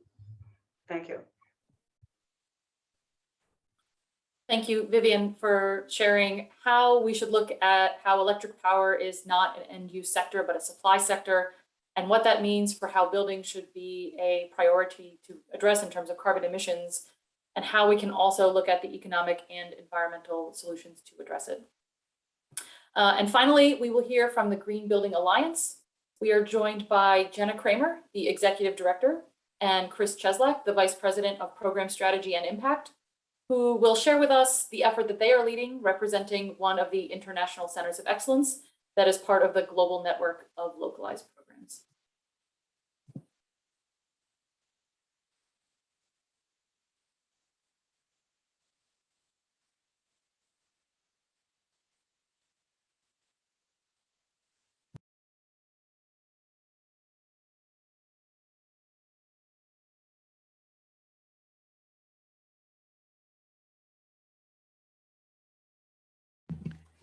Jenna, you need to push your microphone. Can you hear me? All right, great. Thank you so much for having us today. My name is Jenna Kramer. I'm the Executive Director of Green Building Alliance, and I'm joined today by my colleague, Chris Cheslak, the Vice President of Strategy and Impact. So Green Building Alliance, we are a nonprofit organization, and our vision is that every building and every community is sustainable so that every person can thrive. We were the first regional green building organization established in the United States 28 years ago, thanks to thought leadership across the philanthropic, private, and public sectors.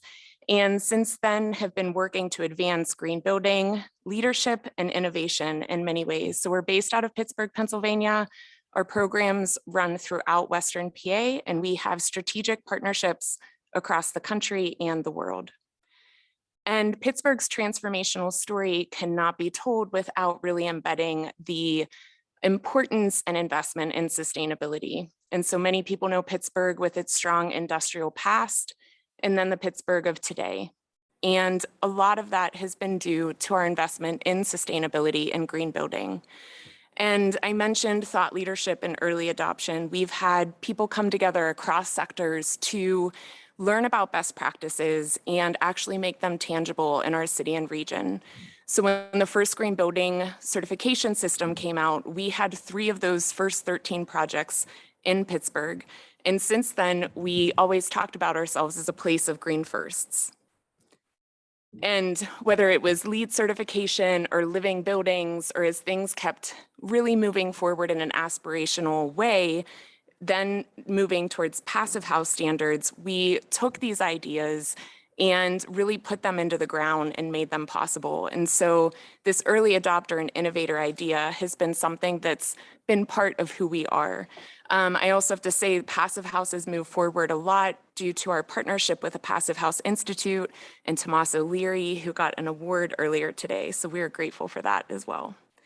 And we have not always just thought about the buildings that we are trying to create, but also the products that go in them, and trying to bring along our very strong manufacturing community and being a part of what that future economy looks like. So investing in green building project or products, but also how are we creating the green jobs of the future? And it goes beyond just thinking about the individual building scale. We also look at a community and city scale. So our city and many of our leaders have adopted the Sustainable Development Goals as a guiding principle. And we also have a really strong resiliency plan. In 2018, when the IPCC report came out, and it asked for rapid, far-reaching, and unprecedented changes in all aspects of society in order to remain at 1.5 degrees Celsius. And at that time, even organizationally and as a community, we had had a lot of success, but we know that the built environment is the biggest contributor to climate change, but also presents a lot of opportunity. And that was when we were introduced to UNECE and the High Performance Buildings Initiative and Scott Foster. And we felt like this was the next thing that we needed to really go farther faster. Fast forward a few years and we have a global pandemic, and then the 2021 report that just came out that was called Code Red for Humanity by the UN Secretary General. So for us as an organization, we look at the built environment and how much of a meaningful impact it has on climate change, on health, on equity, and on the economy. And we know we're at a point in time that this next decade is crucial in how we move forward. And we think about how we need to enhance every aspect of what we do and how we go about it. And that means engaging many more people in this process. And we talk about our doors to sustainability.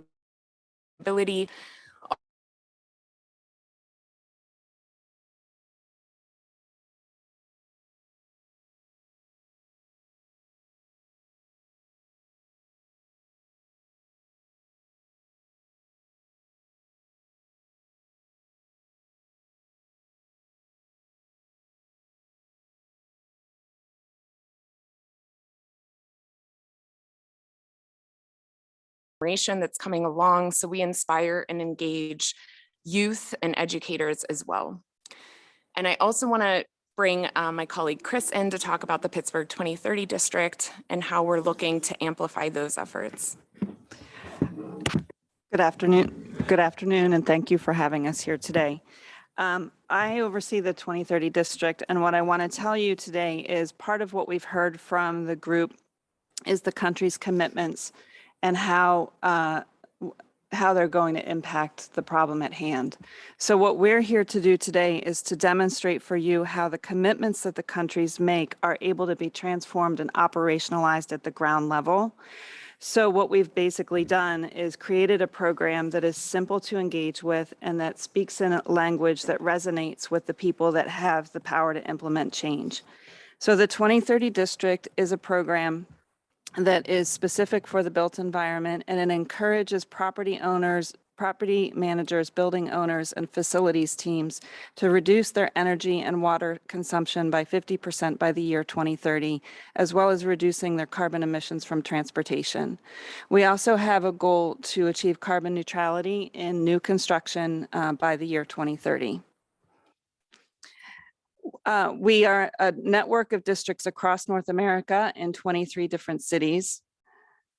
But I'm going to talk about Pittsburgh. So Jenna gave you the background of Pittsburgh, but what Pittsburgh has done is that we have created a community of like-minded facilities professionals and building owners to come together to move the needle towards reduction in energy use, whether it's by adopting renewable energy or by improving the energy efficiency of their buildings.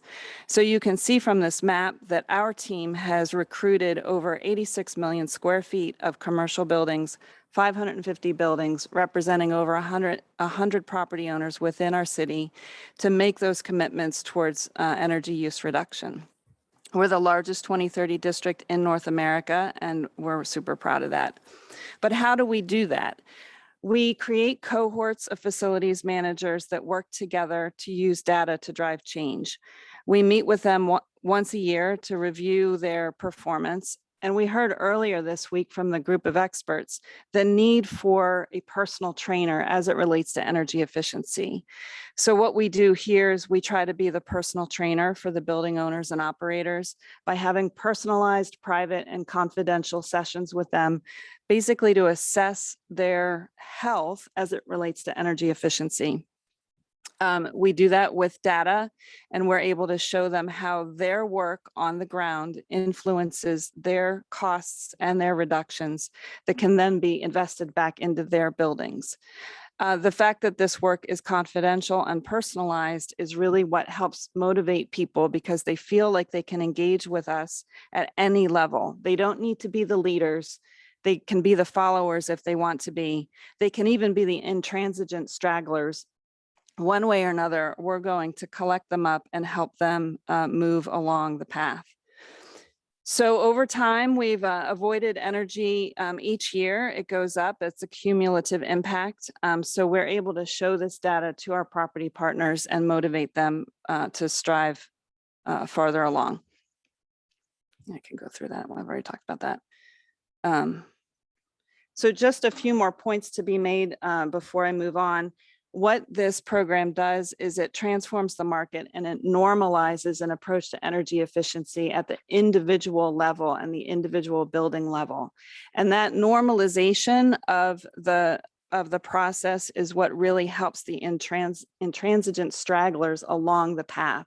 So we're not too worried about the leaders or even the followers. It's the folks that just don't want to come along at all. But by transforming the marketplace, we're able to bring those building owners into the future. Thank you. So one of the exciting opportunities that was presented to us was the idea of the International Centers of Excellence on High Performance Building. And at that time, when it was released, the goal in the mission is to advance a rapid transition to high performance buildings locally and around the world while fostering a thriving building industry that creates healthy, comfortable, and sustainable buildings everywhere and for everyone. These efforts also align with the UN Framework Guidelines for Energy Efficiency Standards, the Sustainable Development Goals, as well as the Paris Agreement. And the centers are the entities, the on-the-ground, local, regional folks coming together across stakeholder groups and sectors and geographies to really move this work forward. And that's through education, through training, through providing resources, but also helping to create demonstration projects to show that this work is possible and to elevate existing case studies. And it wouldn't be a network without many people working together and knowing that we all have different strengths that we bring to the table, and sharing those best practices is what's going to move it forward. So for us, the idea of global influence, but local impact, in 2019, we officially signed our MOU to become a center of excellence. And again, it was to reinforce our regional leadership role in green building and sustainable development, but also to accelerate impact that we could have on the ground and in our communities. Chris mentioned we have the largest 2030 district in the world. Throughout the region, we have close to 1,000 buildings committed to those challenges, or the challenge. And we thought this is another way to bring the resources to the table to help them put things into practice quicker and realize impact in a more immediate way. It also was an opportunity to prioritize the built environment in addressing climate change, quality of life, and human health, ensuring social equity, and creating a thriving economy. And again, the idea of connecting people on the ground on a local level to this international conversation and network, that is what is going to help us share best practices and accelerate change. And so we do this in greater Pittsburgh and Western Pennsylvania by creating a public-private partnership across sectors and advancing this through education, training, policies, demonstration projects, research, looking at data and performance, as Chris talked about, but also creating the case studies and really communicating and moving the effort along. And if Greater Pittsburgh or some of the other individuals you heard from, if we're doing it alone and we're not creating centers everywhere all over the world that are on the ground implementing this work, we are not going to get to where we need to be. And so we want centers everywhere. Our goal is to recruit 26 centers by COP26. And so we hope that all of the UNECE region, all of the member states will have a center located there, and that we can all help each other move farther together faster. And so, for us at our organization, we realize that this is a critical time, and that the decisions we're making right now, and knowing even internationally in the next few months, the decisions that are going to be made at a global level are going to impact us in a way, and our ability to create a healthy, just, resilient, and sustainable future for everyone. And so we're excited to continue this work with you and keep the work moving on the ground.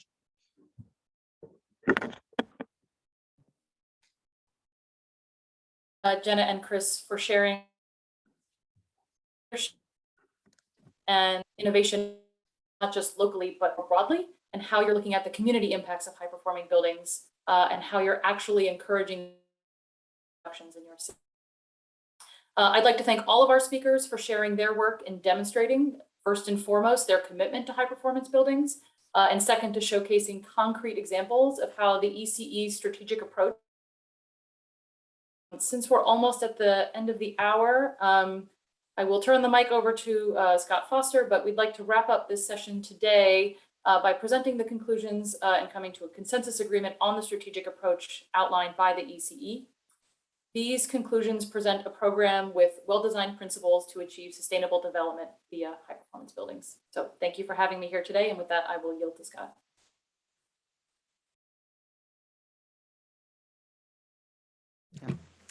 So thank you, panelists. Thank you for these interesting reports.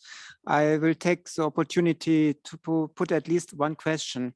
So given the relevance of the building sector, so accounting for around 30 to 40% of the CO2 emissions, and that it is the maybe most difficult area to address in the climate policy. So you have millions, if not billions, of residents, and per investment, the CO2 savings are relatively small in comparison to all the other sectors. So you would say it's not the first priority.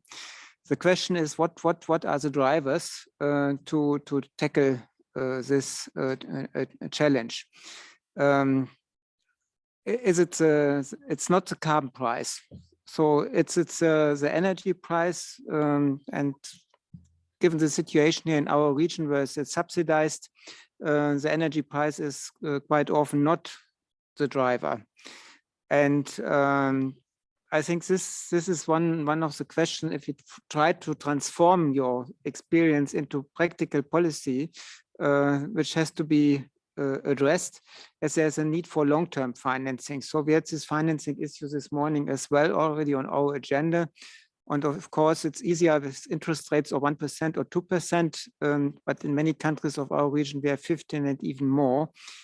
So that what is obviously effective, it's not from an economical point the first choice. So I would be interested in your comments on this. Vivian, you've got your hand up. Let me call on you. I do.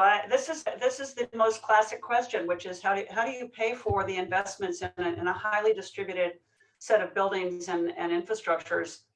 There is no question that as we try to achieve massive rapid carbon reductions, that there's going to be quite a bit of investment. And typically that investment will go into new power plants, new renewable energy sources, and probably new infrastructures to move alternative fuel sources to those buildings. But it turns out that the conservation side of the equation is actually much more cost-effective investments. And if you want to electrify the grid, you're really going to want to invest in buildings and replacing fuel-based heating systems very rapidly with electric heat pumps. While you're doing that, you're certainly going to want to improve the performance of the building enclosures with insulation, with better windows. And it's a very strategic, job-based and human environmental quality. So it's an investment that is actually cheaper than new power plants by far. But you have to mobilize a workforce. So it's a little trickier, but financially, I think the trade-offs are very clear as far as I'm concerned in terms of the payback for carbon reduction. Thank you. Yes. So thank you very much. So I think there might be other comments, but I also would like to inform that we can use the chat function, not to run completely out of time. So shall we go to the next item, sustainable resource management? Okay, then we do the conclusions afterwards, hopefully having some time. Okay, then I would like to give the floor to our next speaker and Mr. Solar.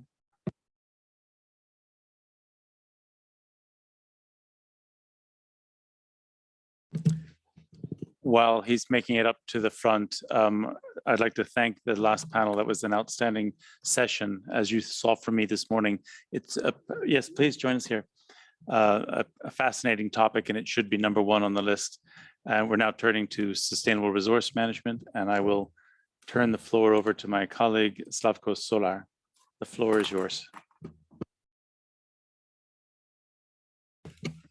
It is an honor to moderate a session on resource management. As Scott said, my name is Slavko Solar. I recently joined the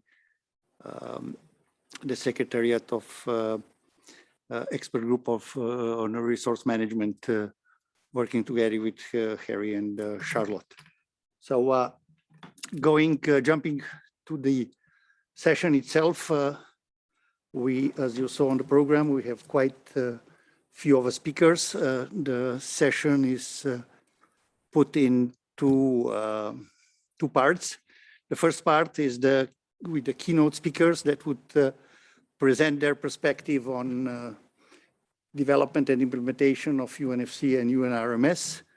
And the second part would be the panelists that would actually show the implementation of that, the implementation side, especially their perspective on international centers of excellence. And they would also respond to the issues that are written in the concept note. So I would not continue further with the introduction, and I would give the word to the first speaker, Mr. Mohamed Moueldine, the UN Secretary General Special Envoy on financing the 2030 Agenda for Sustainable Development. I hope he is with us, and the floor is yours, please. Well, thank you so much. It's a great honor for me to be invited to address you today. I hope that you can hear me well. Chairman, Excellencies, ladies and gentlemen, I'm pleased to be with you all at this UNECE Committee on Sustainable Energy on the 30th annual session, and in this very session on a global framework for sustainable resource management. My address to you is based primarily on the work that was led by the Secretary General of the United Nations on the initiatives related to the extractive sector and the findings of the work, in addition to the recently shared common agenda, and we'll try to identify areas of relevance to your very important work. I'm very pleased to note that the scope of the committee also includes work on sustainable management of natural resource endowments, which is very much related to the initiative I just mentioned by the Secretary General. If UN member states are to attain the 2030 Agenda for Sustainable Development, they must continue to optimize management of natural resources. Attaining the 2030 Agenda requires integrated solutions that deliver environmental, economic, and social dimensions. Governments and intergovernmental organizations, including the UN and its 5 regional economic commissions, must and expected to play the role by cooperating and sharing best practices and their vast knowledge and experience. There are important lessons from the way that we have been handling the COVID-19 crisis so far, and attempts to build back better. Natural resources, including critical raw materials, are required for a proper green recovery. This recovery should encompass all of society, including energy, mobility, and other industrial sectors. For example, a typical electric car requires significantly more mineral inputs than a conventional car. An onshore wind plant requires 9 times more mineral resources than a gas-fired power plant. The shift to a clean energy system is set to drive a massive increase in the requirements for these minerals, meaning that the energy sector is emerging as a significant force in mineral markets.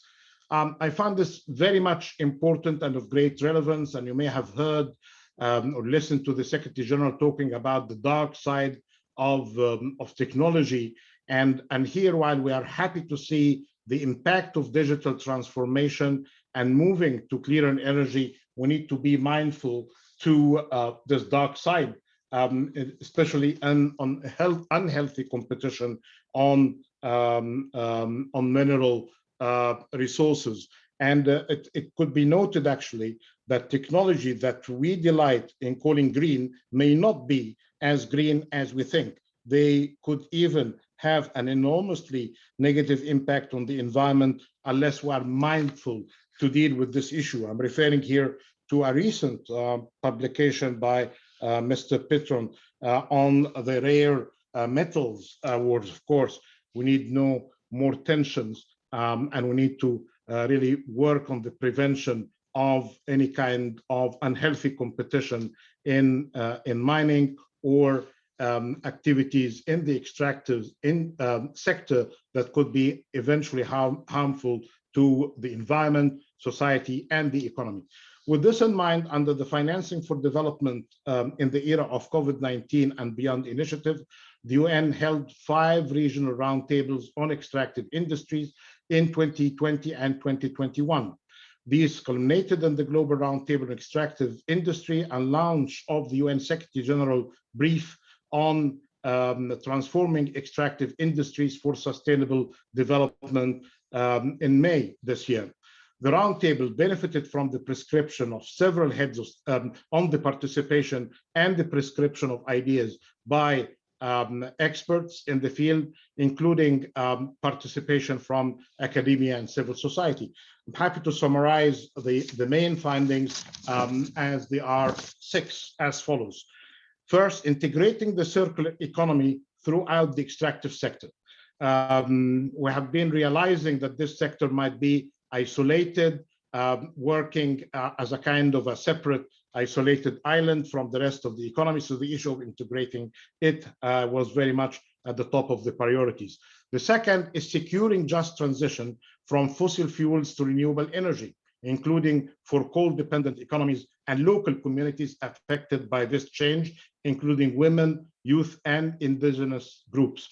The third is about aligning all forms of public and private finance in the extractive sector with the Sustainable Development Goals and the Paris Agreement, and build on pre-existing efforts to create sustainable finance taxonomy for extractors.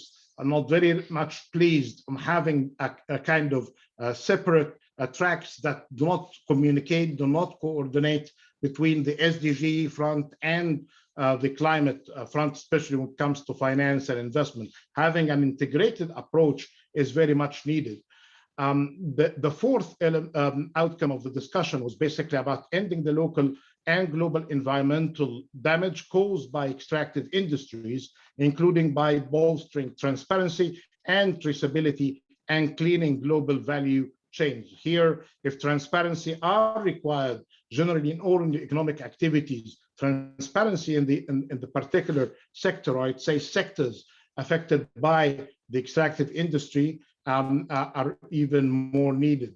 The fifth is about ensuring that green technology and widely available data are there to monitor carbon emissions and air pollution as global public good. And finally, ensuring that extractive industry provide adequate levels of revenue and allow all countries to invest in their populations and in long-term sustainable development.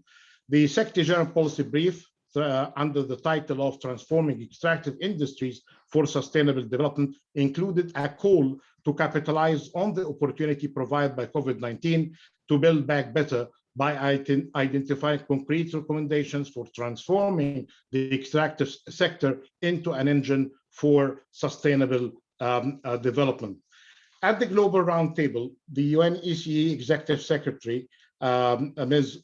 Olga Algayurova, noted that if the world is to meet its climate objectives and delivery on the quality of life for all communities, will need global principles-based action to develop a coherent framework for resource industries. And she went to propose some specific elements here of the work based on the great work that is coming out from the UNFC and the UNRMS, and both are basically benefiting from this close collaboration with UNECE. The 5 recommendations, and I'll be very brief. First, on the comprehensive socio-environmental economic contract to operate, which integrates quality of life, just transition, climate change, mitigation and adaptation, and environmental stewardship. Here, issues related to managing the transition cannot really be forgotten in the discussion. The second recommendation is about sustainable finance taxonomy. Investors should move towards ESG-focused funding based on common sustainable finance taxonomy. And this is very much important. When you talk about governments, we normally talk about SDGs.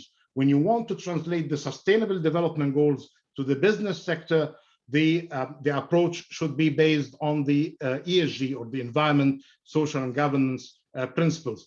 Full alignment between the two, the SDG aspect and the ESG dimensions, are very much required. The third is about sustainable resource management system. The industry should align with a shared principle-based integrated sustainable resource management framework. The fourth is about supply chain traceability. And the fifth is about strategic environmental assessments of plans and program. This 5-point plan is both comprehensive and coherent. And as we know, it's all about implementation at all levels, local, national, regional, and global. As a follow-up to the Global Roundtable and Policy Brief, the UN Secretary General will establish a UN working group on extractive industries with the support and participation of all of the UN regional economic commissions, and we appreciate the work on the UNECE in this area. Excellencies, ladies and gentlemen, let me conclude with the message that we absolutely need natural resources for the sustainable transition, and I'm referring here to the common agenda and the call for action by the Secretary General that were discussed in New York yesterday and the day before yesterday. And we will continue to need raw materials in the future, even when we have successfully transformed our economies and sustainability principles. The extractive industries play a critical role in the global economy. If adequately managed, revenues from investing in the extractives can contribute to economic development, poverty reduction, and post-COVID-19 economic recovery for many countries. The UN stands ready to coordinate the global efforts to ensure that the production and use of our precious resources is both sustainable and equitable. Thank you for your attention, and I wish you a very success in the remainder of this Jubilee session of the committee. Thank you. Thank you. Thank you very much for the inspiring and encouraging words. We would, due to the time, move to the second speaker, and I would welcome Mr. Peter Henley, the head of unit of energy intensive industry and raw materials from DG GROW, European Commission. I believe Peter is with us. Yes, Slavko, nice to see you in your new job. Nice to see Scott and Charlotte as well. And thank you very much for inviting the European Commission. I know you invited Commissioner Breton, and he regrets he can't be here today. He's actually in the United States at the moment in preparing for the new Trade and Technology Council meeting. The issues today are very important. We took part with a lot of interest in the preparatory process for the UN Secretary General's Roundtable on the extractives, and we fully support the actions that are being proposed. The 5 strands that the Special Envoy has just referred to are all very important. And we are strongly supportive of the work of the UN Economic Commission for Europe, particularly with regard to the UNFC classification, which is a very important way of harmonizing our understanding of resources.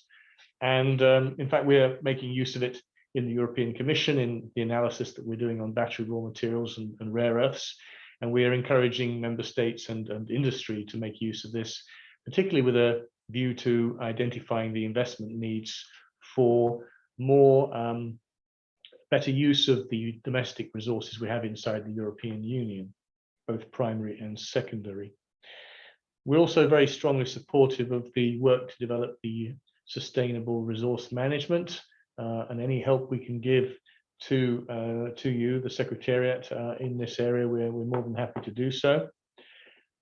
I think broadening out from expressions of support for your work, it's interesting to see how in the last year or so there's been increasing international attention on both security of supply risks, but also threats to sustainability and the need for a just transition and the involvement of communities in how these resources are managed. Just in the last year, we've had the International Energy Agency come out with a sort of twofold set of reports. The first one really committing to net zero, and the second one a month later saying to get to net zero, you're going to need to address the issue of the minerals that will be needed for this. And in fact, that's led, I think, some to call for stronger global governance of these resources. There's one call saying that the United Nations Environment Agency should be really strengthening the way that it looks at these issues. Another calling for a new body to sit alongside the OECD and the International Energy Agency to be looking at these issues. And I think all these ideas are valid because there is quite clearly a big gap between what's desirable and the way that these resources are currently managed, with the negative impacts that the Special Envoy has referred to. So I don't think we can afford to carry on just as the way we are. And I also think that there needs to be a much greater coming together of the climate discourse, which of course is coming up soon at COP26. It's a bit limiting if you just look at greenhouse gas emissions in isolation, because then you run the risk of displacing the problem somewhere else in the environment or in the economy. So you really need to join up these two discussions about sustainable management of resources and the achievement of the Paris Agreement objectives on climate mitigation. Of course, we're also in the last few months been discussing many of these same issues in the G7. And Scott, I remember you were there participating in these talks and brought some very useful ideas to the table on how UNECE can support the work. But what the G7 economic resilience panel decided was that there really needs to be much greater transparency in the global value chains for these resources. And maybe we can all help bring that transparency to bear, because the markets are very non-transparent, and the price composition is also very opaque. So there's transparency, and then there's also due diligence along the supply chain, which we have been trying to address from the European side through the conflict minerals regulation, but and also through our proposals for the batteries regulation, which we'll be trying to secure transparent supply chains for battery raw materials. And of course, we're currently preparing a more horizontal approach to due diligence through the Sustainable Governance Initiative due in a few months' time. So just to wrap up, thank you very much. This is an important event. The work that you're doing in UNECE is vital, and you have our full support from the European Union side. Thank you very much. Thank you very much, Peter. Thank you especially for the much needed support on the work. We'll move to the next keynote speaker. I would welcome Mrs. Karen Hancoy, the director of the British Geological Survey. I believe she's on as well, and we can put the slides on from here, as I believe. Yeah. Everything okay, Karen? Yes, thank you very much, Slavko. Perfect. And thank you for inviting me to this this session. I agree with Peter completely that it's a very important agenda. It's a very important session, and we do need to start thinking about how we can lift this really massive task together, because it is definitely something that takes a global framework. So I'm going to sort of back up a little bit and really wave my arms a little bit and talk about sustainable energy. So what, we had the Sustainable Energy Committee here, and we want to talk about what is the work that will be coming, not just for this committee, but for the world, and how can we best support it in the UN framework. And so I put up this slide here that I could speak about for 45 minutes, but I'm not going to. I'm just going to very briefly go through it, because it's sort of a summary.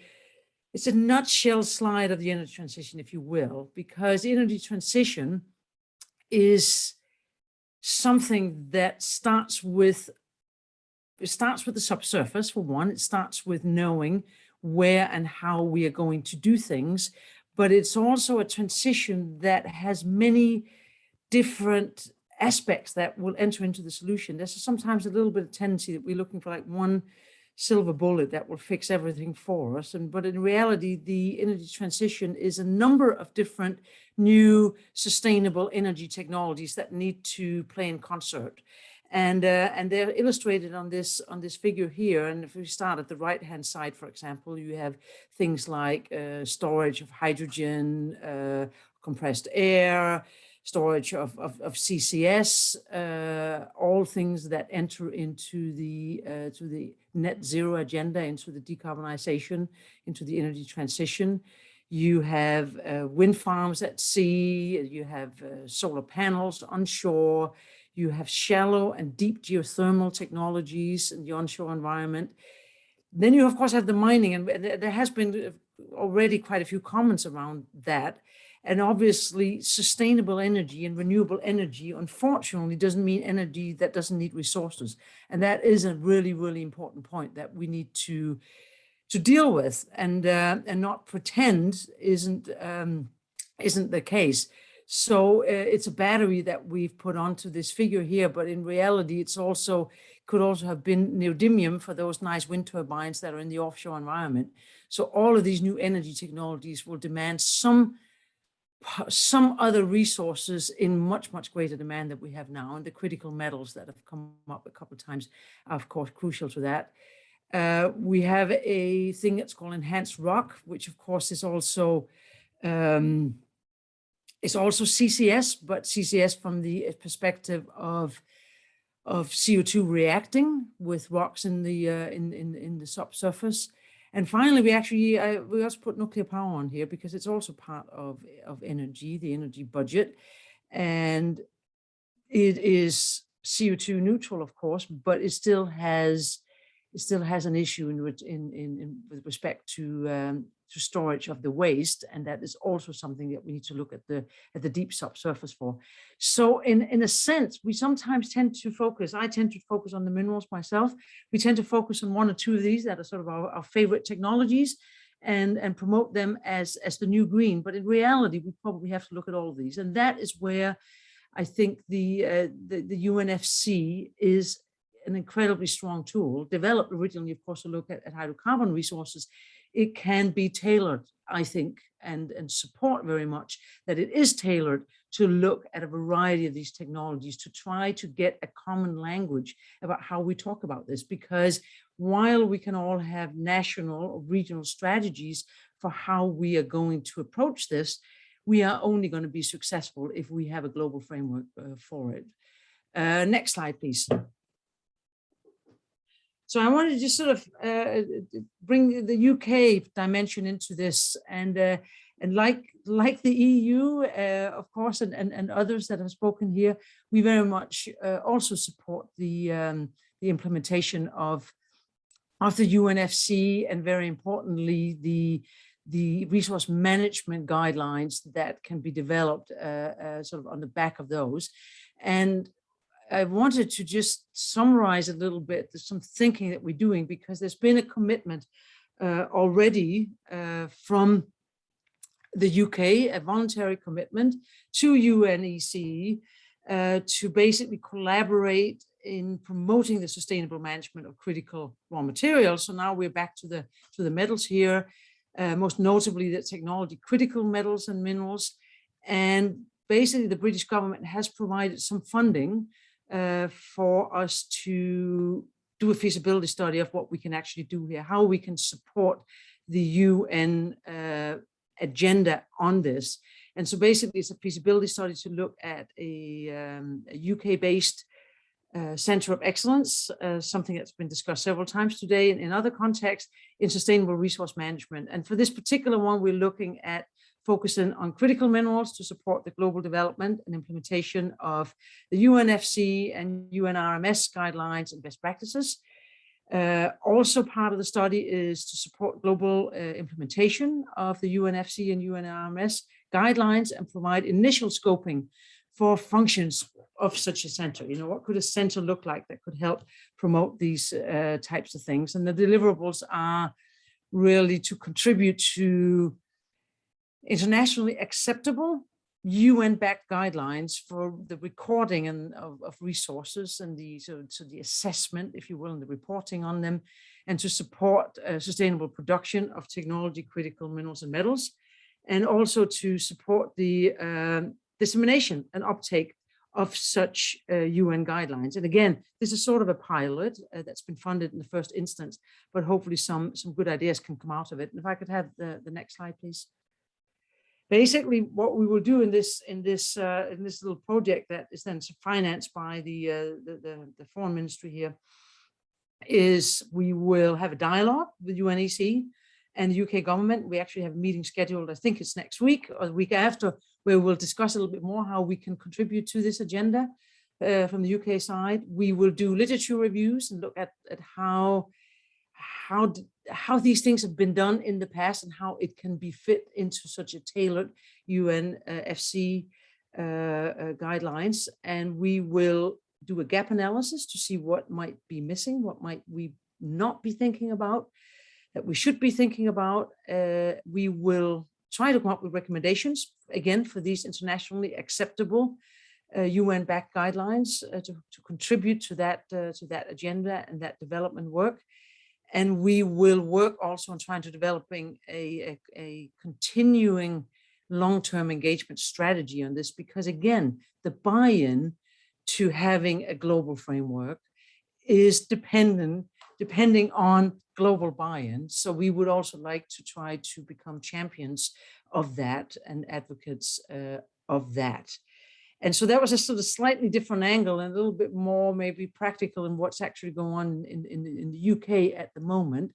But again, I'd like to just go back to the point I made in the first slide, that when we talk about the energy transition, when we talk about sustainable energy technologies, it really is important that we do not put all of our eggs in one basket. And I think actually it's quite interesting, because it goes even between the different technologies that we need to be able to have sort of framework descriptions for, classification schemes for, and guidelines for, but also within the individual ones. For example, the metals and mineral one, I think the strategies that are being developed pretty much around the globe right now are all recognizing that we need to diversify. We need to diversify our energy sources, our mineral sources, and the way we work with things.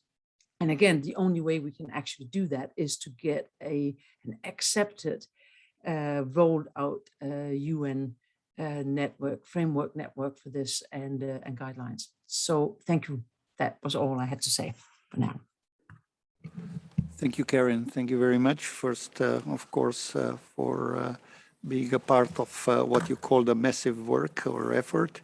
And of course, the second for demonstrating the willingness to pursue in the direction of Center of Excellence that would bring together the expertise and other related activities. So with that, we are coming to the second part of the session, where we would have the panelists. The panelists would do each of them a short intervention. I would encourage you to pose the questions in the chat. So we might have some time at the end for the chat. If not, I would also encourage you to make statements either in a chat or sending emails to Harry, Charlotte, or myself for the future. Not being too long, I would ask Mr. Igor Shpurov.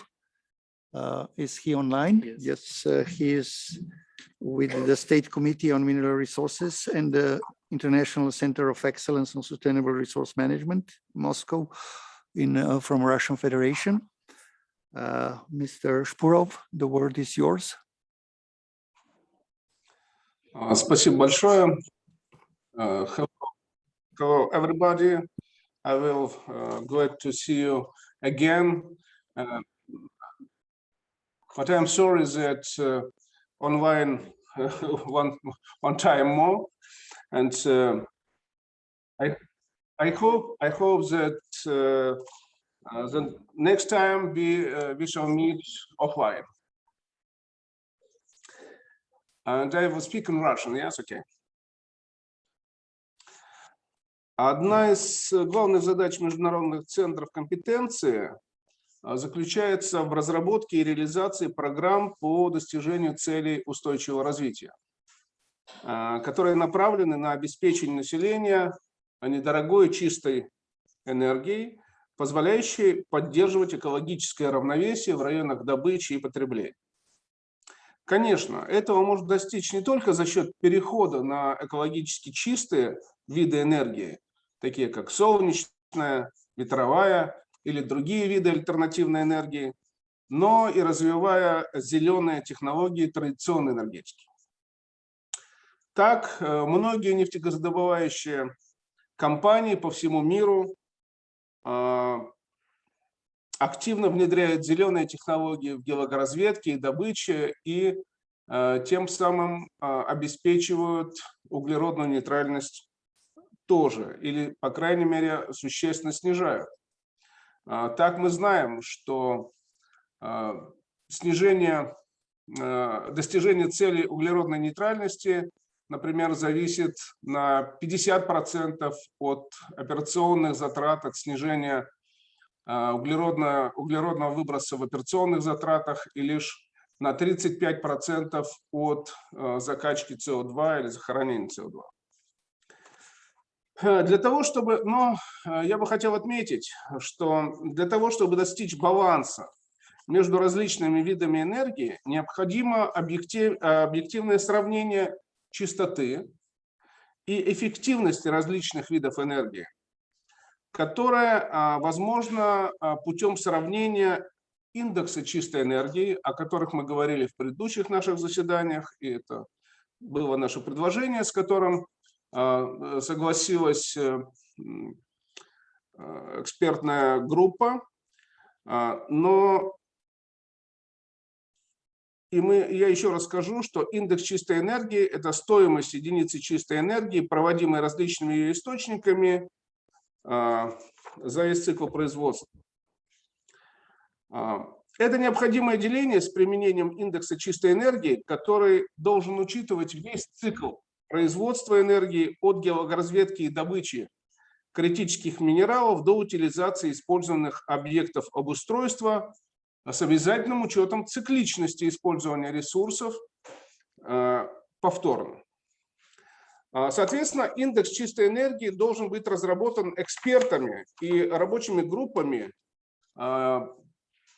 экспертной комиссии, вновь созданными или в рамках существующих, а также в рамках созданного в России Международного центра передового опыта. И в дальнейшем этот индекс должен стать частью РК ООН и СУ РО, системы управления ресурсами.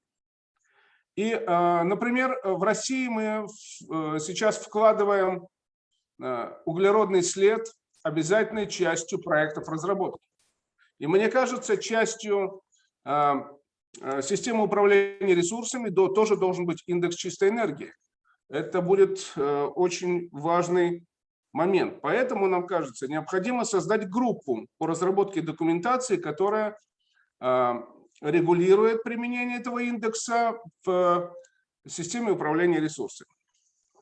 Я хотел бы попросить включить это предложение в протокол.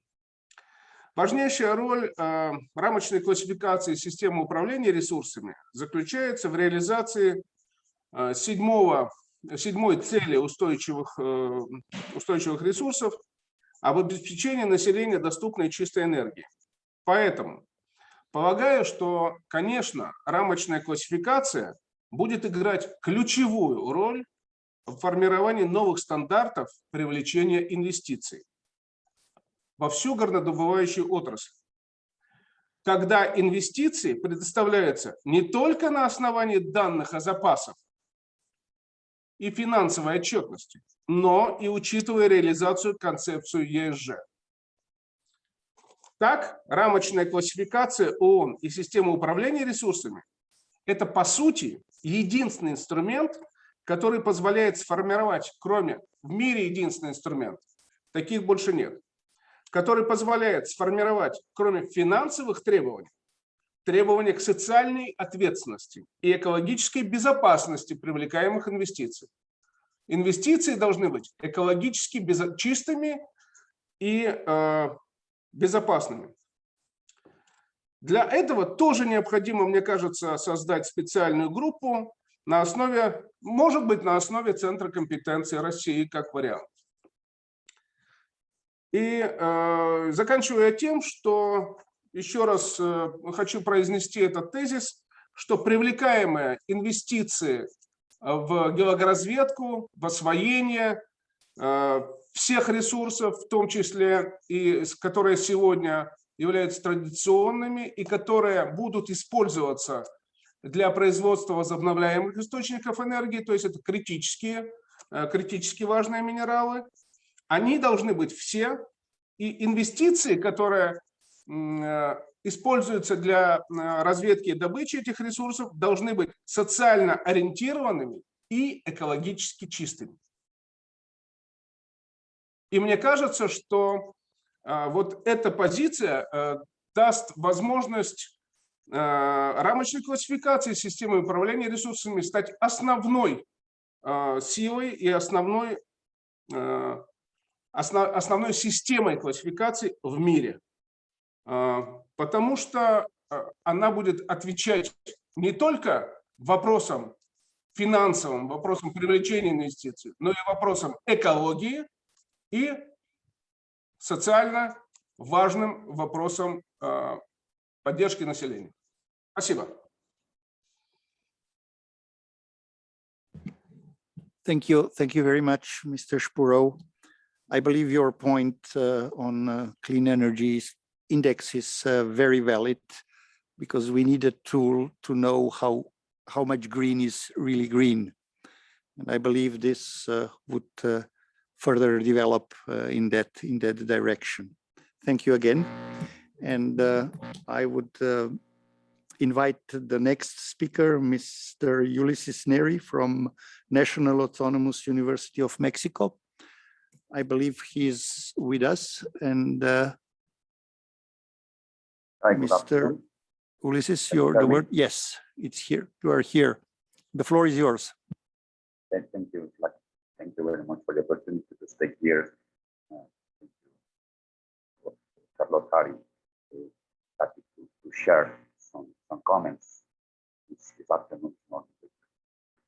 At first, I would like to start the next comment. Governments, companies, and financial institutions face multiple challenges in the region, mainly in the Latin American borders of high and as well. For any resource development project to proceed to implementation, the technical, economical, social, and environmental issues must be resolved. The Latin American region is rich in resources in Africa, Asia, and many latitudes around the world. The current development pathways in many states are often in conflict with expectations and aspirations of the society.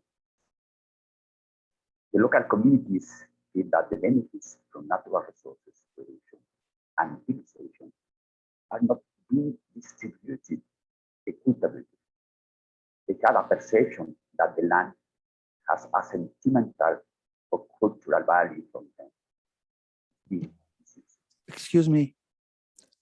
Can you put up the volume a bit higher, because we can hardly hear you? Is that possible? Can you hear me? Yeah. Very, very poorly. So if you could speak a bit louder, or put up the volume, or closer to the microphone. Thank you.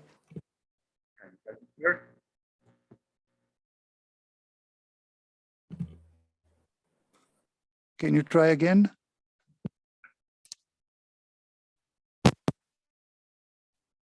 Can you hear me here? A bit better, yes.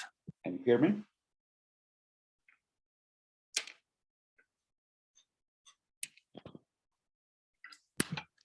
What we can do is maybe we try with the next speaker and come back to you, because we cannot hear you, or we try once more.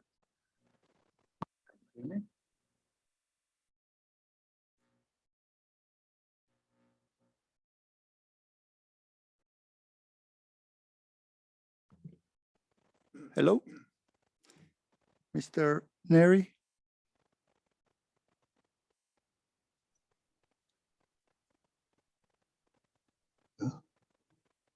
We'll try again. So let us move to the next speaker, and we'll try to come back to Mr. Neri.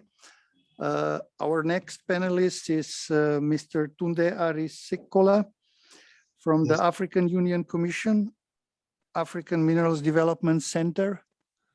Do we have? Yes, I'm here. Can you hear me? Perfect. Yes, we can hear you. Thank you very much. Yes, the floor is yours. Thank you. African Minerals and Energy Resource Classification and Management System, AMREC, is a product of what I would call child of circumstance. We look at the situation of mineral industry in Africa, and the African Union decided that it's better we have our own classification system, even though we know that mineral business is an international business. So we have to fashion it. It's specifically based on the UNFC. So it's also a product of UNFC. Next slide, please.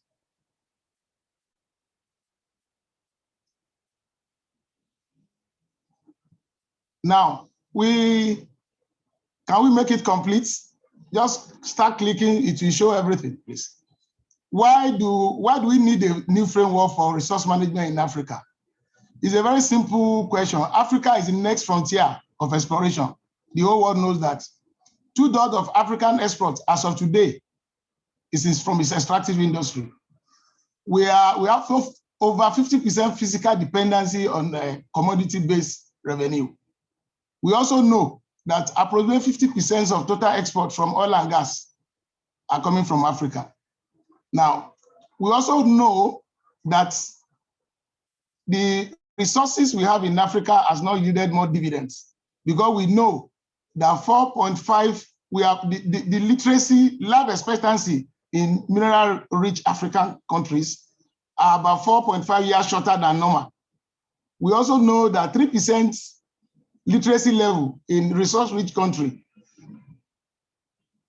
they are 3% less than what is expected. So it's more of a resource cost instead of it to be something that should lift us. And we also know, because of the way the mineral industry is managed in Africa, over time, over $80 billion lost in illicit financial flow. So invariably, the chunk of natural resources in Africa are exporters are raw, no value addition. And as I can tell you, without looking back, that today Africa has 1.4 billion human beings. 60% of it are youth. So where do they get the job from? If the minerals are taken raw to other parts of the world. So that is why we must change the system that we are using now, because it has not served the purpose of Africa. More so, the only country in Africa that have a reporting code is South Africa, out of 54 countries. So there is need for us to do something different. Next slide, please. Now, what is it? This AMREC is a comprehensive system of management of African mineral and energy resources, essentially aligned to what we call African Mining Vision, and of course, Agenda 2063. The summary of, and of course, SDG, which is global. I don't have to go into that, but Agenda 23 is peculiar to Africa. And the summary of the expectation of Agenda 2063 is that we are expecting to have integrated, prosperous, and peaceful Africa, driven by its citizens, somebody like me, representing a dynamic force in the global arena. So that is the expectation of African leaders at 2063, far ahead of even the SDG. Now, this AMREC is based on United Nations Framework, UNFC, both in principle, generic specification, and guidelines.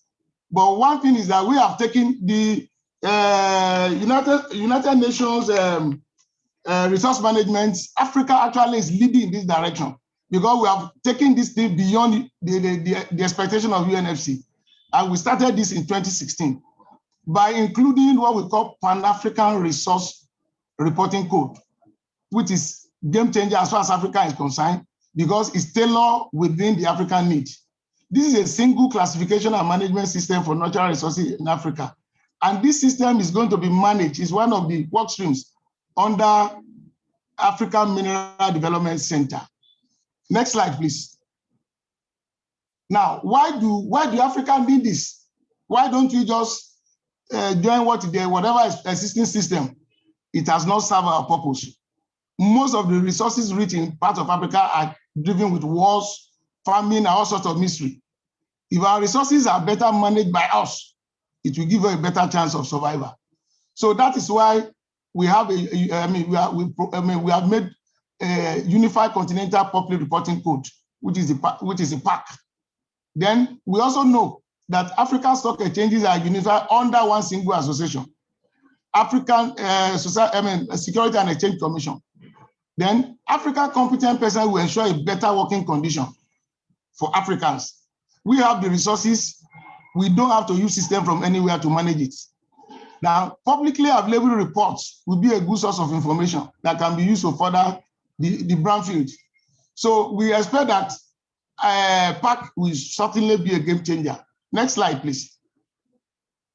Now, what are the latest developments, or what I would call take home?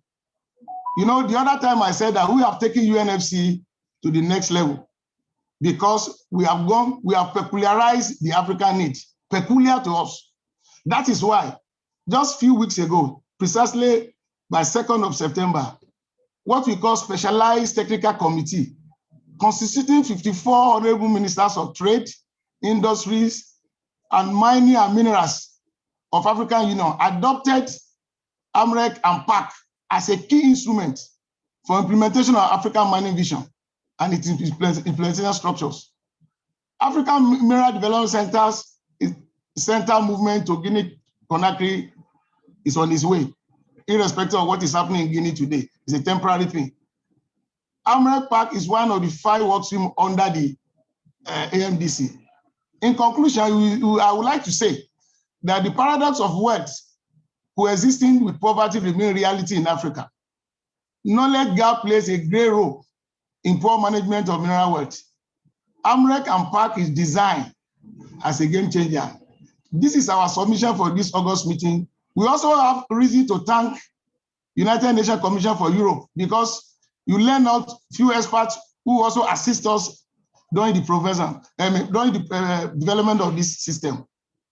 Ari Tesuda is one of them. Julian Hilton is one of them. Indeed, Charles, and of course, Max Foster's, McDonald, and so on. We are grateful, but we want to take our destiny in our hands. Thank you very much. I'm done. Thank you very much, Mr. Arisekola, especially for demonstrating how UNFC is being implemented in Africa through AMREC and PARC. And congratulations on adoption within the African Union, of course. We move to the next panelist, Mr. Zhu, Director General of Mineral Resource Protection and Supervision Department, Ministry of Natural Resources of China. Do we have Mr. Zhu? If I got a notice that if he would not be available, Yang Hua would be speaking instead of.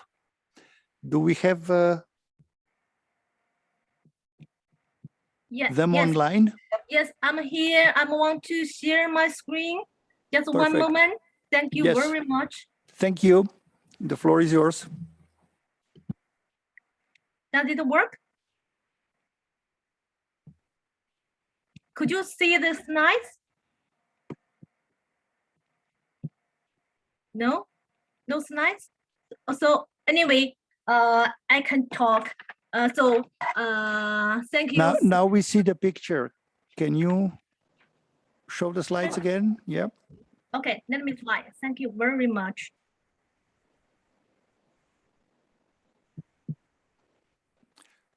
We just see your picture, got it.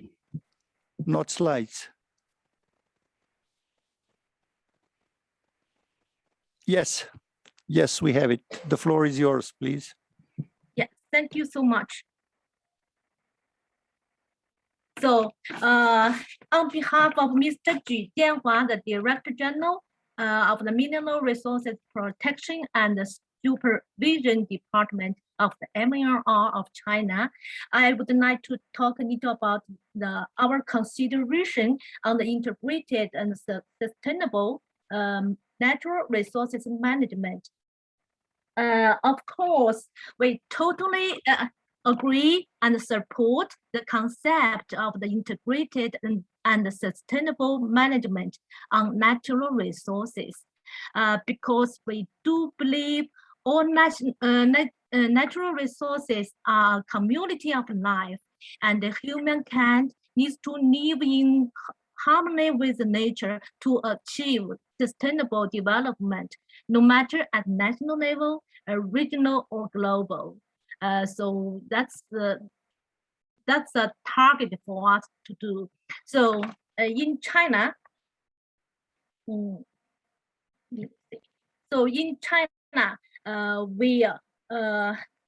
MAR acts as a public owner of all the kinds of natural resources, unify various service and right confirmation registrations of all the natural resources, including land, mineral, forest, grassland, wetland, water, and oceans, and uniformly perform all use-related regulatory duties and responsibility for all the territorial spaces and ecological restoration. Next slide, okay.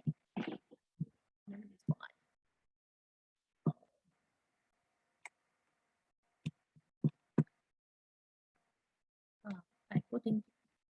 Okay. So, in our work of the integrated natural resources management, we are following the concept to respect, protect, and stay in tune with nature, and foster the understanding that the lucid waters and the large mountains are invaluable assets. We give high priority to resource conservation, environmental protection, and also the restoration of nature.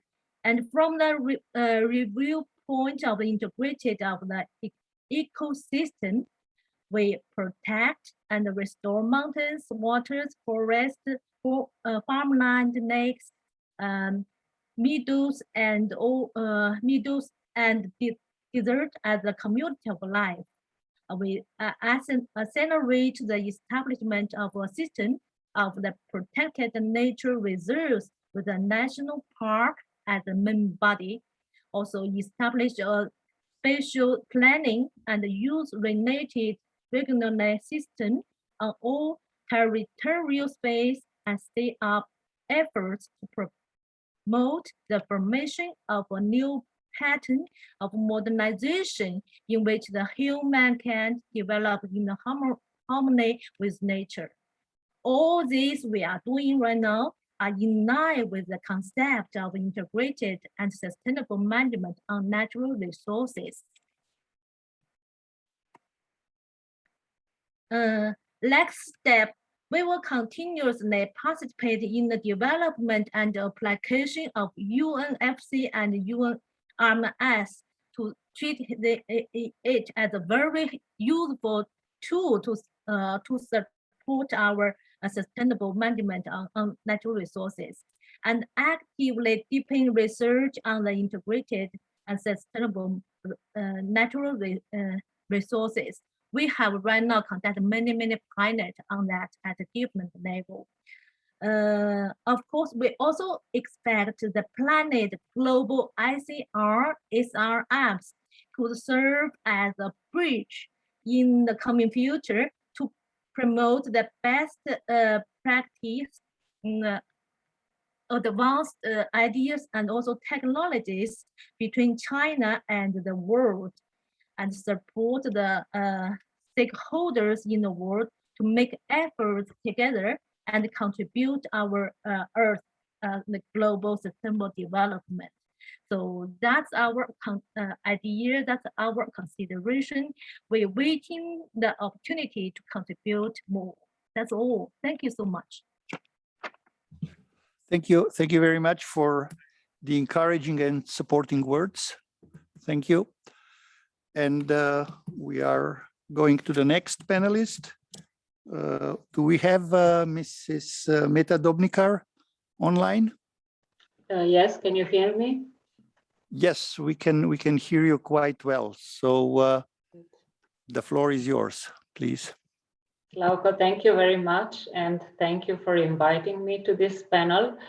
Let me just briefly introduce myself. So my name is Meta Dobnikar, and I'm coming from the Geological Survey of Slovenia, which is also a member of EuroGeo Surveys, an association of European geological surveys.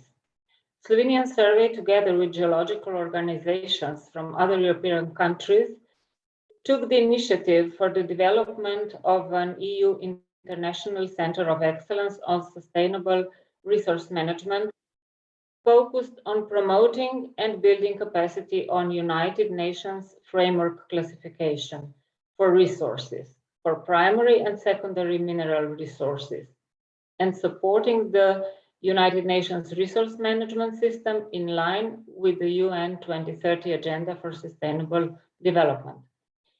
This action that we took is an answer to the European Commission standard for the support to the activities of the European Geological Services. As this is still work in progress, as an application to an open tender, I would not say at the moment more about the center itself, but of course I will be happy to update you next time.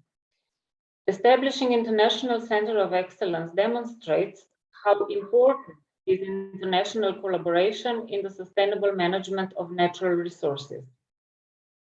It is needless to stress the importance of the fact that to address global challenges and achieve global changes, we need to act concerted on a global level, and that includes close international cooperation, sharing knowledge and good practices, promote common understanding, as well as building mutual trust. All this, starting on local and national level, then expands to international, regional, and global level.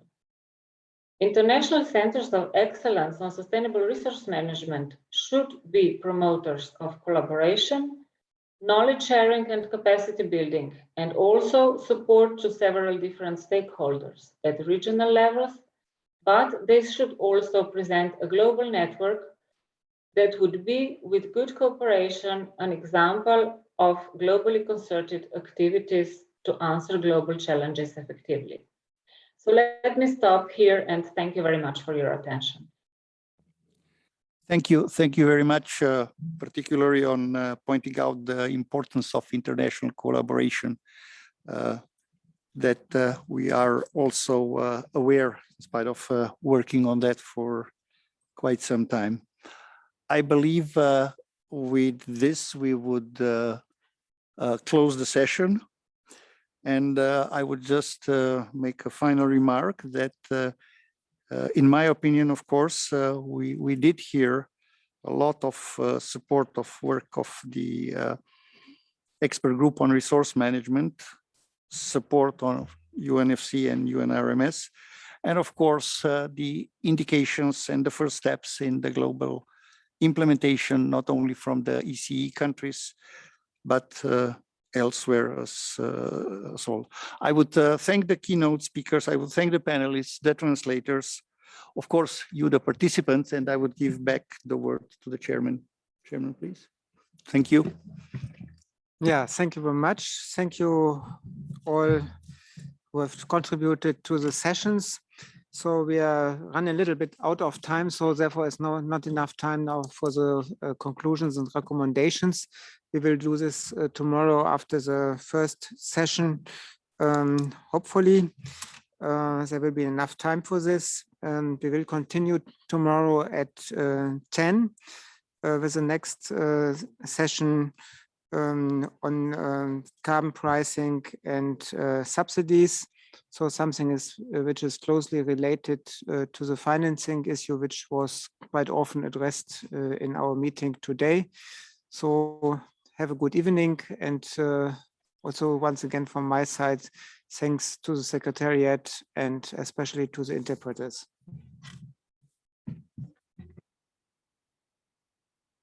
Merci beaucoup et à demain.